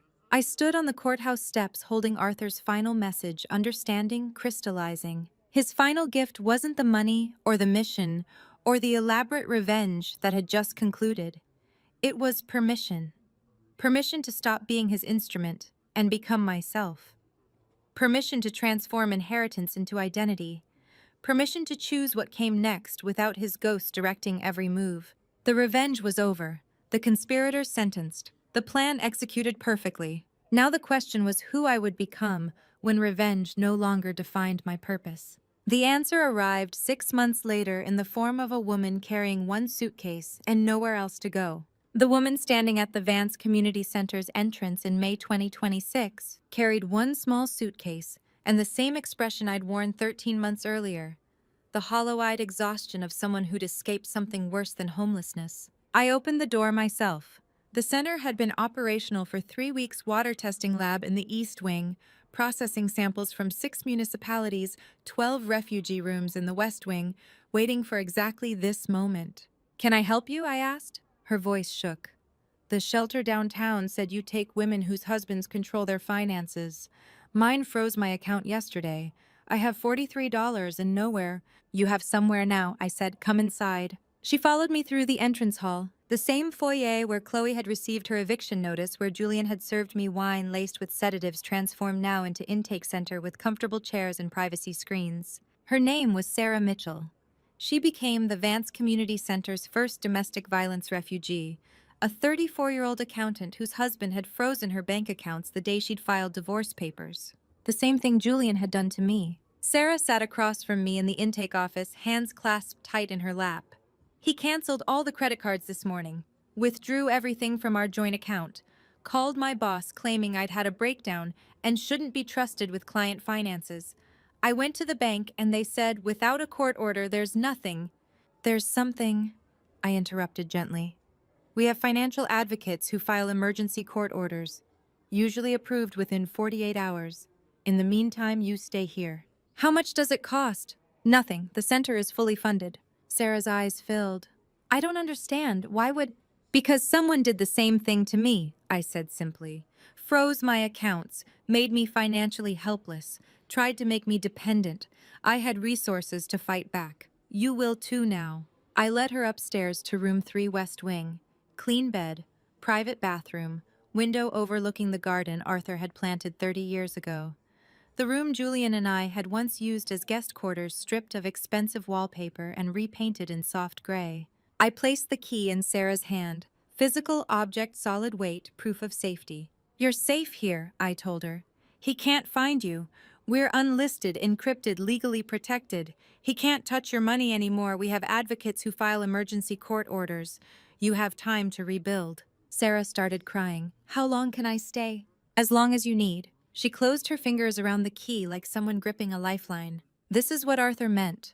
Not grand gestures or dramatic revenge, but one woman at a time, given back the resources her partner weaponized against her, given time to become someone beyond victim. Sarah's tears falling on the room key looked exactly like the tears I'd cried 13 months ago in my apartment, learning Arthur had seen me as daughter, when Julian had seen me as asset grief transforming into the first drops of something that might eventually become strength. I left Sarah to settle in and returned to the laboratory. 3 water samples waited for analysis, lead testing for a school district, bacterial screening for a community, well chemical analysis for a neighborhood concerned about industrial runoff. Work I understood chemistry. I could trust problems with measurable solutions. A month later in February, a thick envelope arrived. I recognized Julian's handwriting immediately. The return address, Stateville Correctional Center. The weight suggested 14 pages, maybe more. I stood in the center's small mailroom, holding the envelope, imagining the contents. Apologies, probably. Justifications for everything he'd done repackaged as love or desperation or mental illness. Blame directed at Arthur, at Vernon, at circumstances beyond his control. Requests for visitation, for contact, for some acknowledgement that I still thought about him. A year ago, I would have read every word, searching for closure, for explanation, for some statement that would make the betrayal make sense. Now I understood closure wasn't in his explanations, it was in building something he could never touch. I carried the unopened envelope outside to the leaf incinerator beside the greenhouse. The same incinerator Arthur had used for garden waste, for failed experiments, for things that served no further purpose. I dropped Julian's letter inside without breaking the seal. The paper curled black at the edges. Julian's words disappearing before I ever learned what they were, and I felt nothing except relief that his voice no longer had power to demand my attention. The incinerator flames turned the 14-page letter into ash in 90 seconds, faster than I'd read his morning text messages during the marriage proof that the words of someone who'd lost all relevance burned exactly as quickly as dead leaves. I watched the smoke rise and dissipate into February sky, carrying whatever apologies or accusations Julian had written to an audience that no longer existed. He'd murdered Arthur, drugged me, conspired to steal everything. 18 years in prison was justice, but it wasn't my burden anymore. His explanations, his perspective, his need for my understanding, none of it mattered to the life I was building. The flames died. I returned to the center. In the hallway, Sarah passed me carrying a coffee mug, wearing clothes from the donation closet, looking slightly less hollow than the day she'd arrived. She managed a small smile. I smiled back, then caught her reflection in the hallway window. The same look I'd carried for months after Arthur's death. Fear mixed with fragile hope. The expression of someone learning to believe safety might exist. I understood then. Arthur's final mission wasn't about protecting strangers. It was about me protecting versions of myself. Women who'd been made helpless by partners who weaponized money and control. Women who needed time and resources and safety to rebuild identities their abusers had tried to erase. The circle was complete. From victim to survivor to protector. From the woman Julian had drugged to the woman who gave Sarah a key to a room her husband couldn't reach. Arthur had given me the tools. I'd built something worthy of them. The question now was whether what I'd built would hold, or whether the past still had power to break it. The brass key now rested quietly inside a glass case in the intake office, no longer a weapon of revenge, but a symbol of rebirth. 25 months after my father's funeral, the Vance Estate mansion had truly transformed. This place was no longer filled with dark conspiracies masquerading as high society prestige. It had become a sanctuary overflowing with peace. May 2027 brought a gentle spring breeze to Chicago. I walked down the central hallway at 7 o'clock in the morning to check on the laboratory operations. The East Wing was currently processing free water samples for over 40 neighboring districts. Meanwhile, 12 shelter rooms in the West Wing protected women fleeing domestic violence and financial abuse. Sarah Mitchell met me in the corridor, clipboard in hand. Once a victim stripped of every dollar, she had become our head volunteer coordinator after we helped her reclaim control of her accounts from her ex-husband. Morning, Elena. The water samples from the 3 Flint households are ready. I'll send the results directly to them. Sarah smiled. Looking at her silhouette, I saw myself from 2 years ago. The dining room where Julian once served me drugged wine was now a warm communal dining space. The ballroom where I had resolved to dismantle their conspiracy with my own hands had become a room for legal advocacy and psychological counseling. In the afternoon, the mail carrier delivered a thick envelope. It was the 12th letter from Julian sent from Stateville Correctional Center. Holding the unopened envelope, I walked straight to the leaf incinerator behind the greenhouse without a single shred of hesitation. I dropped it into the roaring flames. His handwriting, filled with desperate pleas for forgiveness or belated excuses, curled black at the edges and turned to ash within 90 seconds. The old resentment had dissolved, replaced by absolute serenity. An 18-year sentence was the price Julian had to pay, but his soul no longer possessed the power to bind my life. I returned to the greenhouse and knelt beside the ancient cycad. Right next to the soil where I had once excavated my father's tin box, a tiny seedling had proudly sprouted. Its protective thorns were already hardening under the soft amber sunlight. The cycad was in no hurry. It only needed good soil and time to grow. Neither was I. And finally, I had both. As the black ashes from my treacherous husband's desperate letter officially vanished into the freezing winter sky, I stood quietly looking through the laboratory glass window to witness the old mansion which was once besieged by the ruthless poisoning conspiracies and insatiable greed of those who called themselves family, now truly reborn into a warm community sanctuary, where women suffering from domestic violence and financial crises find safe shelter while dedicated volunteers work day and night, conducting free water safety tests for dozens of impoverished neighborhoods. It was this arduous journey from being a victim stripped of everything to becoming the leader of a massive $75 million trust that helped me deeply understand that the value of true revenge lies not in destroying the enemy, but in the ability to proudly stride on a path of independence, self-creating noble human values, and transforming all past pain into a beacon of light that protects those unfortunate souls who are currently wandering lonely in the dark. My purpose emerged clearly from that structural ruin, ensuring no future generation inherits the silent poison of our shared ancestry. And to you listening to my story, remember this. Revenge isn't always about destruction. Sometimes it's about building something better from the ruins someone else created. Looking back, I could have walked away when Vernon handed me those medical files at Arthur's funeral. I could have let the police handle everything and disappeared with my $43 in broken trust. But that would have meant letting family betrayal win, letting Julian and his conspirators escape with everything they'd stolen through murder.